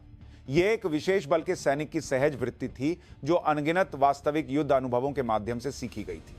घातक कमांडो के सदस्यों ने उसकी राय से सहमति जताई, लेकिन डेल्टा फोर्स के सदस्यों के चेहरों पर अभी भी संदेह था। तभी कैम्पबेल ने फैसला किया, ठीक है, हम सीवर से जाएंगे। उसके एक दृढ़ शब्द ने बैठक कक्ष की हवा को शांत कर दिया। डेल्टा फोर्स के सदस्य आश्चर्य से उसे देख रहे थे। उनके नेता ने उनकी राय के बजाय एक भारतीय कमांडर का समर्थन किया था। लेकिन एक शर्त है, कैम्पबेल ने आगे कहा, सीवर में सबसे आगे मैं रहूंगी और पीछे की कमान सूबेदार मेजर संभालेंगे। सबसे खतरनाक 2 स्थान कमांडरों के लिए हैं। कोई सवाल? उसने पूरी टीम को देखा। उसकी आंखों में एक नेता का करिश्मा और जिम्मेदारी थी। किसी ने कोई आपत्ति नहीं की। उसका निर्णय दोनों टीमों के स्वाभिमान को बनाए रखते हुए सबसे तर्कसंगत कार्य विभाजन था। उस क्षण विक्रम को एहसास हुआ कि कैम्पबेल कितनी परिपक्व हो गई है। वह अब केवल अपने कौशल पर भरोसा करके आगे बढ़ने वाली एक इक्का नहीं थी। वह एक सच्ची कमांडर बन गई थी जो पूरी टीम को एकजुट कर सकती थी और सबसे कठिन निर्णय ले सकती थी। ऐसा लगा जैसे 2 सूरज हों, एक गर्म और तीव्र प्रकाश उत्सर्जित करने वाला सूरज कैम्पबेल और एक शांत लेकिन गहरी गर्मी वाला सूरज विक्रम। 2 अलग अलग सूरज अब एक ही लक्ष्य के लिए एक साथ चमकने लगे थे। मिशन की योजना तेजी से आगे बढ़ी। उन्होंने दिन रात एक साथ प्रशिक्षण लिया और अपने तालमेल को बेहतर बनाया। प्रारंभिक असहजता और प्रतिद्वंद्विता गायब हो गई और उसकी जगह एक दूसरे पर भरोसा करने की एक मजबूत भावना ने ले ली। विक्रम और कैम्पबेल ने प्रशिक्षण के समय के अलावा शायद ही कभी बात की, लेकिन प्रशिक्षण मैदान पर उनकी संक्षिप्त नजरें ही उनके दिलों की बात कह देती थी। यह एक अनकहा समझौता था कि यह व्यक्तिगत भावनाओं को व्यक्त करने का समय नहीं था। उनका प्यार देश और दुनिया की शांति के एक बड़े उद्देश्य के नीचे अस्थायी रूप से दबा हुआ था। अंत में मिशन का दिन आ गया। पूरी तरह से सुसज्जित होकर परिवहन विमान में चढ़ने से ठीक पहले कैम्पबेल ने विक्रम को एक पल के लिए बुलाया। विक्रम, उसने उसके हाथ में एक छोटा धातु का टुकड़ा थमाया। यह उसका पहचान पत्र था। तुमने इसे पिछली बार वापस नहीं किया था, मैं इसे फिर से तुम्हें सौंप रही हूं। इस बार सुनिश्चित करना कि तुम जिंदा वापस आकर इसे खुद मुझे वापस दो। उसकी आवाज थोड़ी कांप रही थी। विक्रम ने चुपचाप सिर हिलाया और अपने गले से अपना पहचान पत्र उतारकर उसके हाथ में थमा दिया। मेजर, आपके लिए भी यही है, आपको भी जिंदा वापस आना होगा। दो पहचान पत्र, दो जिंदगियां और प्यार की एक शपथ एक दूसरे को सौंपी गई। परिवहन विमान का रैंप बंद हो गया और उन्हें ले जाने वाला विमान अंधेरे में उड़ गया। वे दुश्मन के दिल में जा रहे थे, एक अज्ञात भूमि जहां मौत की परछाई थी। उनका भाग्य और दुनिया का भाग्य इस खतरनाक यात्रा के अंत में था। परिवहन विमान दुश्मन के रडार से बचते हुए कम ऊंचाई पर चुपचाप उड़ता रहा। जब वे ऑपरेशन क्षेत्र के करीब पहुंचे तो सैनिकों ने अपने पैराशूट पहने और छलांग लगाने की तैयारी की। इस बार यह उच्च ऊंचाई वाली छलांग नहीं थी, बल्कि समुद्र के माध्यम से कम ऊंचाई वाली घुसपैठ थी। 30 सेकंड में छलांग। रैंप मास्टर की आवाज के साथ विमान का पिछला रैंप खुल गया। अंधेरी रात के समुद्र की नमकीन हवा केबिन में भर गई। बिना चांदनी की रात में केवल काली लहरें उनका इंतजार कर रही थी। चलो। कैंपबेल के छोटे से आदेश के साथ 12 सैनिकों ने बिना किसी हिचकिचाहट के ठंडे रात के समुद्र में छलांग लगा दी। अंधेरे और पानी के छींटों के बीच वे तुरंत गायब हो गए। समुद्र के नीचे शांत और ठंडा था। सैनिकों ने पानी के नीचे प्रणोदन उपकरणों का उपयोग करके तेजी से तट पर पहुंचे। पानी के नीचे भी उनकी हरकतें एक आदर्श गठन में थीं। बिना किसी त्रुटि के तट पर पहुंचकर उन्होंने जल्दी से अपने उपकरण समेटे, आसपास की निगरानी की और छिप गए। सब कुछ योजना के अनुसार सुचारू रूप से चल रहा था। अब से आपातकाल को छोड़कर सभी संचार बंद रहेंगे। केवल हाथ के संकेतों से संवाद होगा, विक्रम ने धीमी आवाज में आदेश दिया। सैनिकों ने सिर हिलाया और एक पंक्ति में उबड़ खाबड़ पहाड़ी इलाके की ओर बढ़ना शुरू कर दिया। उनका लक्ष्य भूमिगत सीवर का प्रवेश द्वार तट से लगभग 10 किलोमीटर दूर एक गहरी घाटी में स्थित था। दुश्मन की गश्ती और निगरानी उपकरणों से बचते हुए रात में पहाड़ों को पार करना अत्यधिक शारीरिक शक्ति और धैर्य की मांग करता था। सबसे आगे चल रही कैंपबेल ने एक जानवर की तरह सहजता से सबसे सुरक्षित और गुप्त मार्ग खोज निकाला। उसकी हरकतें तेज और अनुशासित थीं, लेकिन लगभग कोई आवाज नहीं कर रही थी। वह अंधेरे में घुल मिल गई एक भूत की तरह थी। पीछे की कमान संभाल रहे विक्रम ने पूरी टीम की सुरक्षा सुनिश्चित की। वह लगातार आसपास की निगरानी कर रहा था, अपने पीछे के निशानों को मिटा रहा था और किसी भी संभावित दुश्मन के पीछा करने के लिए तैयार था। उसकी उपस्थिति मात्र से टीम के सदस्यों को एक मनोवैज्ञानिक सुरक्षा महसूस हो रही थी। कई घंटों की कठिन चढ़ाई के बाद उन्होंने अंततः काई से ढकी चट्टानों के बीच छिपे भूमिगत सीवर के प्रवेश द्वार को खोज लिया। लोहे का गेट जंग खा चुका था, लेकिन एक भारी ताले से मजबूती से बंद था। डेल्टा फोर्स के विस्फोटक विशेषज्ञ ने एक छोटे कटिंग टॉर्च का उपयोग करके चुपचाप ताला काट दिया। एक भयानक चरमराती आवाज के साथ दशकों से बंद दरवाजा खुल गया। दरवाजे के अंदर से एक ठंडी नम हवा और एक घृणित सीवर की गंध निकली। यह पूर्ण अंधेरा था, जहां कुछ भी दिखाई नहीं दे रहा था। मैं पहले अंदर जा रही। कैंपबेल ने नाइट विजन गॉगल्स पहने, एक साइलेंसर लगी पिस्तौल उठाई और बिना किसी हिचकिचाहट के अंधेरे में पहला कदम रखा। उसके पीछे बाकी सैनिक एक एक करके सीवर में दाखिल हुए। भूमिगत सीवर उम्मीद से कहीं अधिक संकीर्ण और जटिल था। संकीर्ण मार्ग जो एक वयस्क के लिए मुश्किल से गुजरने लायक थे, एक मकड़ी के जाले की तरफ फैले हुए थे और उनके पैरों के नीचे गंदा पानी टखनों तक भरा हुआ था। छत से लगातार ठंडे पानी की बूंदें टपक रही थीं और चमगादड़ भयानक आवाजें निकालते हुए उड़ रहे थे। यह क्लॉस्ट्रोफोबिया पैदा करने वाला सबसे खराब वातावरण था। सैनिक केवल एक दूसरे की सांसों और कदमों की आवाज पर भरोसा करते हुए एक पंक्ति में सावधानी से आगे बढ़ रहे थे। जब सबसे आगे चल रही कैंपबेल अपनी टॉर्च से रास्ता दिखाती तो उसके पीछे वाला व्यक्ति उस रोशनी के सहारे आगे बढ़ता। कितना समय बीत गया। आगे बढ़ रही कैंपबेल ने अचानक अपना हाथ उठाकर रुकने का संकेत दिया। क्या हुआ? उसके पीछे चल रहे एक सैनिक ने फुसफुसाकर पूछा। आगे कुछ गड़बड़ है। कैंपबेल की टॉर्च की रोशनी जिस जगह पर पड़ रही थी, वहां फर्श पर एक सूक्ष्म खांचा और एक पतली तार दिखाई दे रही थी। यह एक बूबी ट्रैप था। यह स्पष्ट था कि किसी ने घुसपैठ की उम्मीद में इसे लगाया था। एक पल के लिए सैनिकों के रोंगटे खड़े हो गए। अगर कैंपबेल ने इसे नहीं देखा होता तो पूरी टीम का भयानक अंत होता। विक्रम चुपचाप आगे आया। उसने बूबी ट्रैप का निरीक्षण किया और फिर अपना सिर हिलाया। इसे हम निष्क्रिय नहीं कर सकते। यह एक जटिल प्रकार का है जो दबाव और गति दोनों को महसूस करता है। इसे छूने का मतलब है विस्फोट। टीम एक दुविधा में फंस गई थी। वे न तो वापस जा सकते थे और न ही आगे बढ़ सकते थे। जब सब चुप थे तो विक्रम ने सुरंग की दीवारों और छत का ध्यानपूर्वक निरीक्षण करना शुरू कर दिया। एक तरीका है, उसने छत के एक हिस्से की ओर इशारा किया। यह कंक्रीट में एक दरार थी जो बाकी हिस्सों से कमजोर लग रही थी। हम इसे नष्ट करके एक वैकल्पिक मार्ग बना सकते हैं। विस्फोट के झटके से ट्रैप सक्रिय हो सकता है, लेकिन अभी यही एकमात्र तरीका है। लेकिन विस्फोटक का उपयोग करने से बहुत शोर होता, जिससे दुश्मन को उनके स्थान का पता चल सकता था। शोर का क्या? कैंपबेल ने पूछा। हमें पानी का उपयोग करना होगा। विक्रम ने सैनिकों को अपनी पानी की बोतलों का सारा पानी जमीन पर डालने का निर्देश दिया। फिर उसने अपनी लड़ाकू जैकेट उतारी और उसे पानी में भिगो दिया। उसने छत की दरार पर थोड़ी मात्रा में प्लास्टिक विस्फोटक लगाया और फिर उसे गीली जैकेट से कई परतों में लपेट दिया। सब लोग अपने कान बंद कर लो और जितना हो सके नीचे झुक जाओ। जैसे ही विक्रम ने डेटोनेटर दबाया, एक धीमी और भारी धमाके की आवाज आई। अपेक्षित तेज आवाज के बजाय यह गीले कपास के फटने जैसी आवाज थी। गीली जैकेट ने विस्फोट की ध्वनि और टुकड़ों को अवशोषित कर लिया, जिससे शोर कम हो गया। छत में एक छोटा सा छेद हो गया था, जो किसी व्यक्ति के रेंग कर गुजरने के लिए काफी था। सफल। सैनिकों के चेहरों पर राहत की चमक दौड़ गई। विक्रम की बुद्धिमत्ता और शांति ने एक बार फिर टीम को संकट से बचाया था। उन्होंने एक एक करके छेद से गुजरकर बूबी ट्रैप वाले हिस्से को सुरक्षित रूप से पार कर लिया। कैम्पबेल ने अंतिम व्यक्ति के रूप में गुजर रहे विक्रम की ओर अपना अंगूठा दिखाया। उसकी आंखें कह रही थीं, तुम हमेशा की तरह कमाल हो। अंधेरे में एक लंबी यात्रा के बाद उन्होंने अंततः एक गेट पाया जिससे हल्की रोशनी आ रही थी। यह निश्चित रूप से अनुसंधान सुविधा के तहखाने से जुड़ा हुआ मार्ग था। सफल घुसपैठ। लेकिन यह तो बस शुरुआत थी। अब से असली युद्ध शुरू होने वाला था।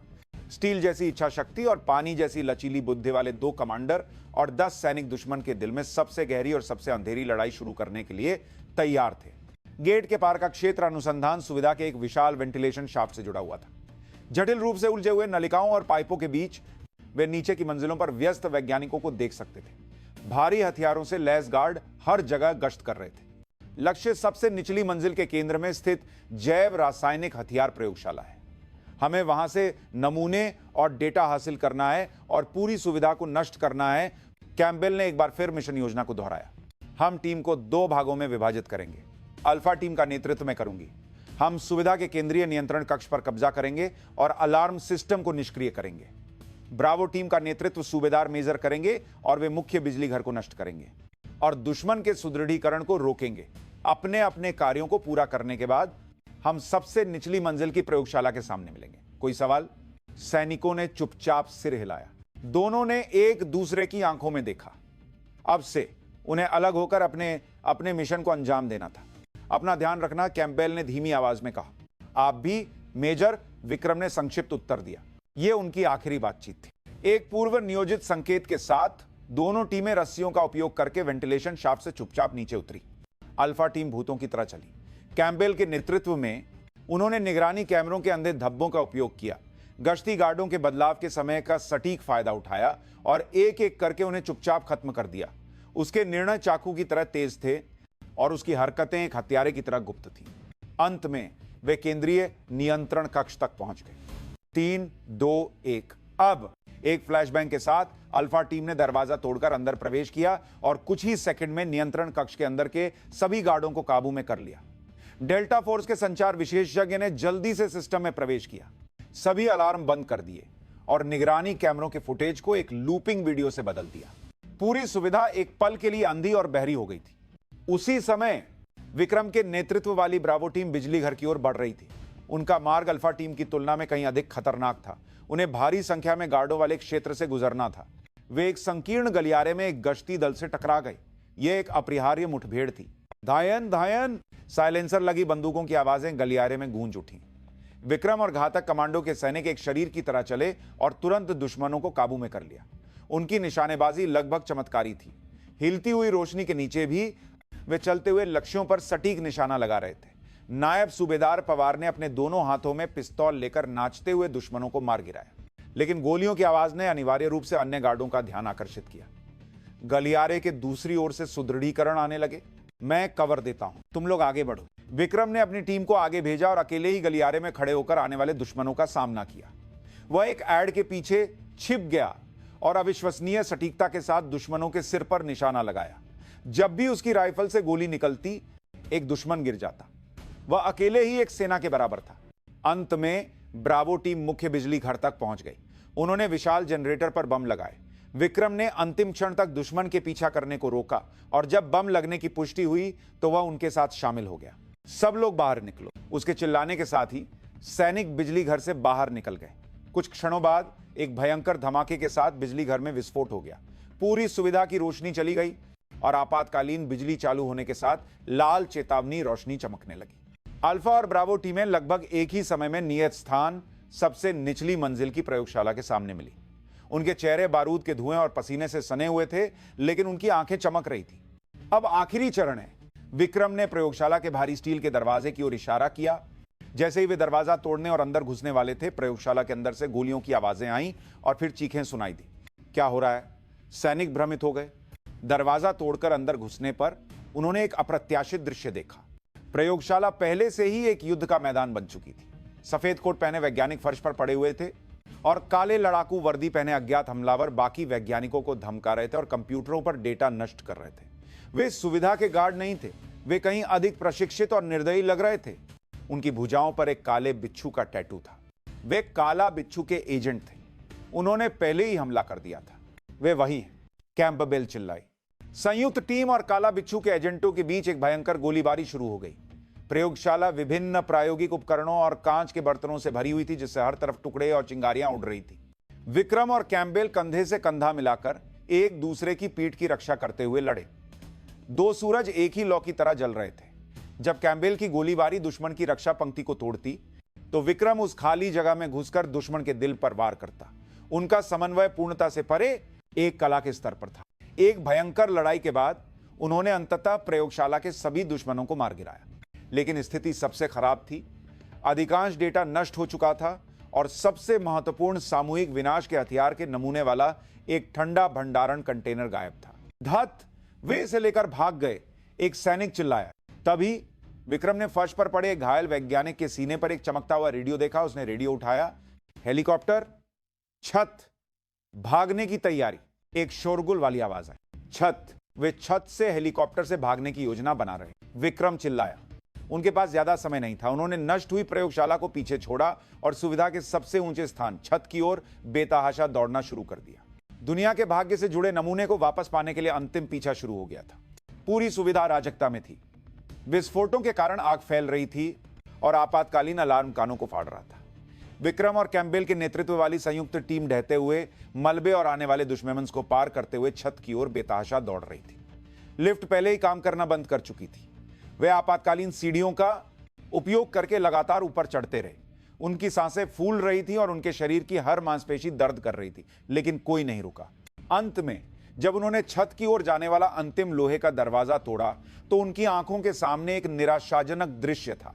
छत के हेलीपैड पर एक काला हमलावर हेलीकॉप्टर पहले से ही चालू था। काला बिच्छू का नेता, जो एक चांदी के सूटकेस को पकड़े हुए था जिसमें नमूना होने का अनुमान था, हेलीकॉप्टर में चढ़ने वाला था। बाकी एजेंटों ने हेलीकॉप्टर के चारों ओर एक रक्षात्मक घेरा बना रखा था और संयुक्त टीम पर अंधाधुंध गोलीबारी कर रहे थे। आकाश से ठंडी बारिश शुरू हो गई थी। बारिश की बूंदें और गोलियां हेलीपैड पर बेतरतीब ढंग से मिल रही थी। दत्त, हम उन्हें खो देंगे, कैंपबेल चिल्लाए और एक ऐड के पीछे से बाहर निकलने की कोशिश की। लेकिन दुश्मन की मारक क्षमता बहुत अधिक थी। नहीं, एक स्नाइपर है, डेल्टा फोर्स के स्नाइपर हॉक ने चिल्लाया। विपरीत इमारत की छत से एक हल्की चमक दिखाई दी। स्थिति सबसे खराब थी। एक खुले हेलीपैड पर उन्हें एक दुश्मन स्नाइपर का भी सामना करना पड़ रहा था। हेलीकॉप्टर उड़ान भरने वाला था। तभी विक्रम ने एक निर्णय लिया। मैं उनका ध्यान भटकाता हूं। इस बीच स्नाइपर को खत्म करो और हेलीकॉप्टर को काबू में करो। पागल हो गए हो? यह आत्महत्या है, कैंपबेल ने उसकी बांह पकड़कर चिल्लाया। लेकिन विक्रम की आंखों में दृढ़ संकल्प था। उसने कैंपबेल का हाथ छुड़ाया और उसके हाथ से एक फ्लैशबैंग ले लिया। तुमने कहा था कि मैं जिंदा वापस आऊं, है ना? मैं अपना वादा निभाऊंगा।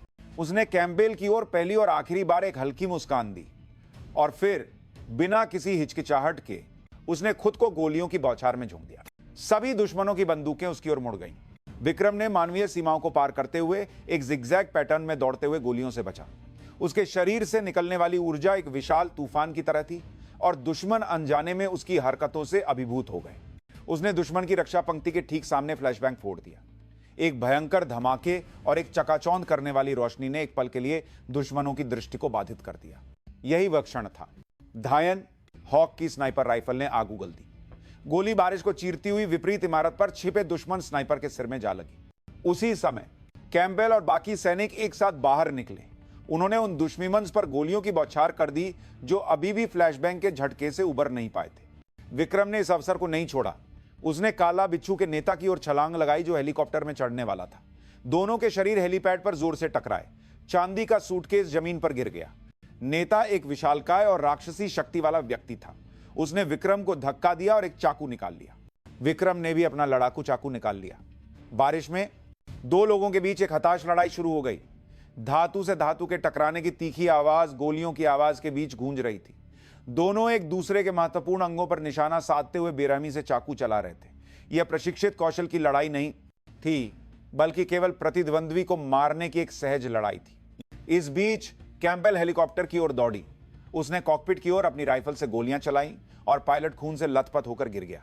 नियंत्रण खो चुका हेलीकॉप्टर उसके प्रोपेलर हेलीपैड के फर्श से टकराने के कारण डगमगाने लगा। खतरा, हेलीकॉप्टर फटने वाला है, एक सैनिक चिल्लाया। विक्रम से लड़ रहे नेता ने अपनी हार को भांपते हुए एक अंतिम हताश प्रयास में विक्रम को धक्का दिया और चांदी का सूटकेस उठा लिया। फिर वह हेलीपैड के किनारे की ओर भागा और इमारत से नीचे कूद गया। वह पैराशूट का उपयोग करके भागने की योजना बना रहा था। नहीं, कैंपबेल चिल्लाई और उस पर गोली चलाई, लेकिन बहुत देर हो चुकी थी। लेकिन विक्रम ने हार नहीं मानी। उसने अपने लड़खड़ाते शरीर को उठाया और नेता के पीछे बिना किसी हिचकिचाहट के इमारत से नीचे कूद गया। विक्रम, कैंपबेल की चीख बारिश के शोर में दब गई। हवा में दो लोगों की अंतिम लड़ाई जारी रही। विक्रम ने गिरते हुए नेता को पकड़ा और सूटकेस छीनने के लिए संघर्ष किया। नेता ने हताश होकर प्रतिरोध किया और अपना पैराशूट खोलने की कोशिश की। दोनों एक दूसरे से उलझे हुए तेजी से जमीन की ओर गिर रहे थे। तभी विक्रम ने नेता की कमर पर एक अतिरिक्त पैराशूट देखा। उसने अपनी बची हुई सारी ताकत से नेता को लात मारी, उसके हाथ से चांदी का सूटकेस छीन लिया और उसे अपनी छाती से लगा लिया। और फिर उसने अतिरिक्त पैराशूट का हैंडल खींचा। धमाका! जैसे ही पैराशूट खुला, उसके शरीर पर एक जबरदस्त झटका लगा, लेकिन उसने अंत तक सूटकेस को नहीं छोड़ा। नेता, जिसका पैराशूट नहीं खुला, चीखता हुआ नीचे की ओर गायब हो गया। छत पर यह सब देख रहे कैंपबेल और सैनिक अपनी सांसें रोके हुए थे। विक्रम का पैराशूट फटते हुए हेलीकॉप्टर की लपटों की पृष्ठभूमि में धीरे धीरे अंधेरे में उतर रहा था। जैसे ही उसके पैर जमीन पर पड़े, वह बेहोश होकर गिर गया। उसके हाथ में दुनिया के भाग्य वाला चांदी का सूटकेस मजबूती से पकड़ा हुआ था। जब विक्रम ने अपनी आंखें खोली तो उसने सबसे पहले एक अस्पताल के कमरे की सफेद छत देखी। उसकी नाक में कीटाणुनाशक की गंध और उसकी बाह में लगी एक आइव ड्रिप ने उसे बताया कि वह एक अस्पताल में है।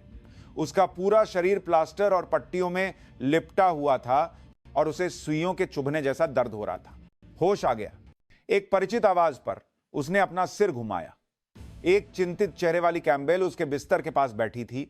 उसकी वर्दी जगह जगह से फटी हुई थी और उसके चेहरे पर छोटे मोटे घाव थे।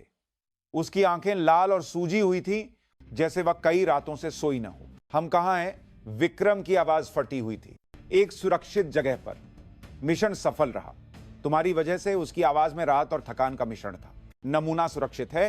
हां, हमने उसे सुरक्षित रूप से बरामद कर लिया है। काला बिच्छू संगठन भी इस हमले से लगभग नष्ट हो गया है। दुनिया तुम्हारी बहुत थड़ी है विक्रम। विक्रम ने अंततः राहत की सांस ली। उसने धीरे धीरे उठने की कोशिश की, लेकिन असहनीय दर्द के कारण उसका चेहरा सिकुड़ गया। गिरने के झटके से उसके शरीर की कई हड्डियां टूट गई थीं और उसके आंतरिक अंगों को भी गंभीर क्षति पहुंची थी। डॉक्टर ने कहा कि उसका जीवित रहना ही एक चमत्कार है। हिलो मत, तुम्हें अभी आराम की जरूरत है। कैंपबेल ने धीरे से उसके कंधे को दबाकर उसे फिर से लेटा दिया। उसका स्पर्श गर्म और सावधान था। दोनों के बीच एक पल की खामोशी छा गई। खिड़की के बाहर एक शांतिपूर्ण शहर का दृश्य था। यह विश्वास करना मुश्किल था कि कुछ दिन पहले उन्होंने राख और गोलियों के बीच मौत की लड़ाई लड़ी थी। तुमने वह मूर्खतापूर्ण काम क्यों किया? कैंपबेल ने कांपती आवाज में पूछा। उसकी आंखें नम हो गईं। मुझे लगा कि तुम मर गए। उस पल ऐसा लगा जैसे मेरा दिल भी तुम्हारे साथ गिर रहा है। विक्रम ने चुपचाप उसे देखा।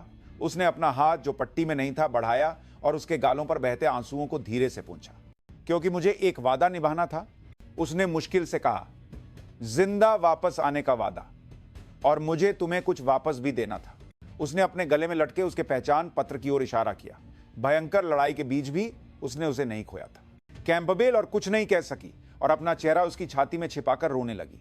वे सभी भावनाएं जिन्हें उसने जीवन भर दबाया था, गर्म आंसुओं के रूप में बह निकली।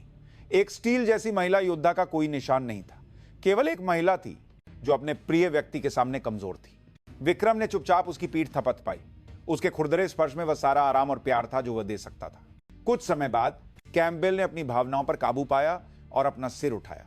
मैंने सेना छोड़ने का फैसला किया। उसके अचानक शब्दों पर विक्रम की आंखें चौड़ी हो गईं। मैं अब और नहीं कर सकती। मैं हर दिन मौत के डर में जीने और किसी प्रियजन को खोने की चिंता में थक गई हूं। मैं एक सामान्य जीवन जीना चाहती हूं, तुम्हारे साथ। उसने उसका हाथ कसकर पकड़ लिया। मैं भारत आऊंगी। मैं यहां तुम्हारे साथ एक नया जीवन शुरू करना चाहती हूं। अब हमारे बीच कोई बाधा नहीं है। उसकी आंखों में ईमानदारी थी। उसने अपना सब कुछ छोड़कर उसके पास आने का सबसे बड़ा साहस दिखाया। विक्रम आसानी से जवाब नहीं दे सका। उसका दिल भी वही चाहता था, लेकिन वह अभी भी एक सैनिक था। उसके पास अपने देश के प्रति कर्तव्य और जिम्मेदारियां थी और वह नहीं चाहता था कि उसकी वजह से वह अपना सब कुछ छोड़ दे। उसकी हिचकिचाहट को भांपते हुए कैम्पबेल ने कहा, मैं तुम्हें सेना छोड़ने के लिए नहीं कह रही हूं। मैं इस बात का सम्मान करती हूं कि तुम एक सैनिक हो, लेकिन जब तुम अपने मिशन से लौटोगे तो तुम्हें एक घर की जरूरत होगी। मैं तुम्हारा घर बनना चाहती हूं। उसके शब्दों ने विक्रम के दिल को पिघला दिया। उसने अपना पूरा जीवन अपने देश नामक एक विशाल घर की रक्षा के लिए जिया था, लेकिन उसने कभी भी अपने लिए एक छोटे से घर का सपना नहीं देखा था। वह उसे पहली बार एक ऐसा घर बनने की पेशकश कर रही थी जहां वह वापस आना चाहेगा। क्या मैं इसका हकदार हूं? यह मैं तय करूंगी और तुम इसके पूरी तरह से हकदार हो। दोनों ने एक दूसरे को देखा। अब और किसी शब्द की जरूरत नहीं थी। उनकी आंखें सब कुछ कह रही थी। राख के बीच मौत के मुहाने पर उनका प्यार और भी मजबूत और स्पष्ट हो गया था। अब वे एक दूसरे के लिए घर और एकमात्र आश्रय बन गए थे। खिड़की से गर्म धूप अंदर आकर दोनों पर पड़ रही थी। एक लंबा और अंधेरा युद्ध समाप्त हो गया था और अंत में उनके लिए एक शांतिपूर्ण सुबह आई थी। 1 साल बाद जब उसके सारे घाव भर गए, विक्रम सेना में वापस आ गया। वह अभी भी घातक कमांडो की एक जीवित किंवदंती था। एक सूबेदार मेजर जो अपने कनिष्ठों का बहुत सम्मान पाता था, लेकिन वह पहले से थोड़ा अलग था। उसके चेहरे पर पहले की ठंडक के बजाय अक्सर एक कोमल मुस्कान होती थी और उसकी आंखों में गहरी शांति के साथ एक गर्मजोशी थी। उसकी उंगली में एक छोटी और साधारण अंगूठी थी। कैम्पबेल ने अपना वादा निभाया, सेना छोड़ी और भारत आ गई। उसने डेल्टा फोर्स की मेजर एला जेन कैम्पबेल के बजाय एक सामान्य महिला आयशा के रूप में जीवन शुरू किया। शुरू में उसे एक अपरिचित भाषा और संस्कृति के कारण कठिनाई हुई, लेकिन अपनी अंतर्निहित शक्ति और बुद्धिमत्ता के साथ उसने जल्दी ही खुद को ढाल लिया। उसने एक छोटी अनुवाद कंपनी शुरू की और समय समय पर सैन्य रणनीति पर व्याख्यान देकर अपने अनुभव साझा किए। दोनों ने बेस के पास एक छोटे से गांव में एक आरामदायक घर ले लिया। जब विक्रम प्रशिक्षण से घर लौटता तो आयशा गर्म रात का खाना बनाकर उसका इंतजार करती। वे एक साथ एक छोटा सा बगीचा लगाते थे और सप्ताहांत पर वे चुपचाप मछली पकड़ने जाते थे। उनके जीवन में कुछ भी असाधारण नहीं था, लेकिन वह हर सामान्य क्षण दुनिया की किसी भी चीज से ज्यादा कीमती था। 2 योद्धा जिन्होंने अनगिनत बार मौत का सामना किया था, अंततः एक दूसरे के साथ पूर्ण शांति पा चुके थे। एक साफ शरद ऋतु के दिन दोनों अपने घर के सामने एक छोटी सी पहाड़ी पर बैठकर सूर्यास्त देख रहे थे। आयशा ने स्वाभाविक रूप से अपना सिर विक्रम के कंधे पर टिका दिया। कभी कभी मुझे विश्वास नहीं होता कि हम इस तरह एक साथ हैं, आयशा ने धीमी आवाज में फुसफुसाया। मुझे भी। विक्रम ने धीरे से उसके कंधे को पकड़ लिया। मुझे याद है जब मैं तुमसे पहली बार मिली थी, एक घमंडी और मनमौजी सुनहरे बालों वाली महिला अधिकारी जो तुम्हें खा जाने पर तुली हुई थी। उसकी बात पर विक्रम हौस पड़ा। उस समय मुझे सच में लगता था कि मैं दुनिया में सबसे अच्छी हूं, लेकिन तुमसे मिलने के बाद मुझे एहसास हुआ असली ताकत किसी को कुचलकर ऊपर उठना नहीं है, बल्कि किसी का सम्मान करना और साथ आगे बढ़ना है। तुमने मुझे बदल दिया विक्रम। मेरे लिए भी यही सच है। मैंने अपना पूरा जीवन केवल एक सैनिक के रूप में जिया। मैं अपनी भावनाओं को व्यक्त करना या खुशी का आनंद लेना नहीं जानता था। तुमने मुझे एक नई दुनिया दिखाई, प्यार की दुनिया। दोनों ने चुपचाप लाल होते सूर्यास्त को देखा। आकाश और पृथ्वी सुनहरे रंग में रंगे हुए थे। विक्रम, आयशा ने अचानक अपना सिर उठाया और उसे देखा। उसकी नीली आंखें सूर्यास्त की रोशनी में रत्नों की तरह चमक रही थी। क्या तुम्हें हमारी पहली शर्त याद है? बिल्कुल, मैं उसे कैसे भूल सकता हूं। उस समय तुम जीते थे और मैंने तुम्हारी मांग पूरी की थी कि तुम मुझसे सीखना चाहते हो। हाँ, मुझे लगता है कि यह वहीं से शुरू हुआ था, वह क्षण जब मैंने पूरी तरह से हार मान ली थी। केवल एक शर्त में नहीं, बल्कि एक इंसान के रूप में, एक सैनिक के रूप में। मैंने तुम्हारे सामने घुटने टेक दिए थे। उसने उसका हाथ पकड़ा और उसे अपने पेट पर रख दिया। अभी भी बहुत हल्का था, लेकिन वहां एक नया जीवन बढ़ रहा था। तो इस बार मैं एक शर्त लगाना चाहती हूं। उसके चेहरे पर एक शरारती मुस्कान थी। कैसी शर्त? हमारा होने वाला बच्चा अगर लड़का हुआ तो वह तुम्हारी तरह होगा, और अगर लड़की हुई तो वह मेरी तरह होगी। तुम्हें क्या लगता है कौन जीतेगा? विक्रम उसकी अजीब शर्त पर बस मुस्कुरा दिया। इस बार मैं हारना चाहूंगा। उसने अपना हाथ आयशा के पेट पर रखा और धीरे से उसके होठों को चूमा। डूबते सूरज की आखिरी किरणें उन्हें गर्मजोशी से गले लगा रही थी। पूर्व के अंधेरे आकाश में पहला तारा पहले से ही चमक रहा था। वे जानते थे उनका जीवन हमेशा शांतिपूर्ण नहीं रहेगा। दुनिया में कहीं ना कहीं अंधेरे की ताकतें फिर से सिर उठाएंगी और विक्रम को फिर से अपने देश के लिए लड़ना पड़ सकता है। लेकिन अब वे डरते नहीं थे। उन्हें विश्वास था कि जब तक वे एक दूसरे के साथ हैं, वे किसी भी अंधेरे को जीत सकते हैं। आकाश को ढकने वाला लाल सूर्यास्त फीका पड़ गया और एक गहरी नीली रात आ गई। लेकिन उनके दिलों में एक ऐसा सूरज था जो कभी नहीं डूबता, एक शांत और फिर भी गर्म काला सूरज जो केवल एक दूसरे के अस्तित्व से दुनिया को रोशन करता था।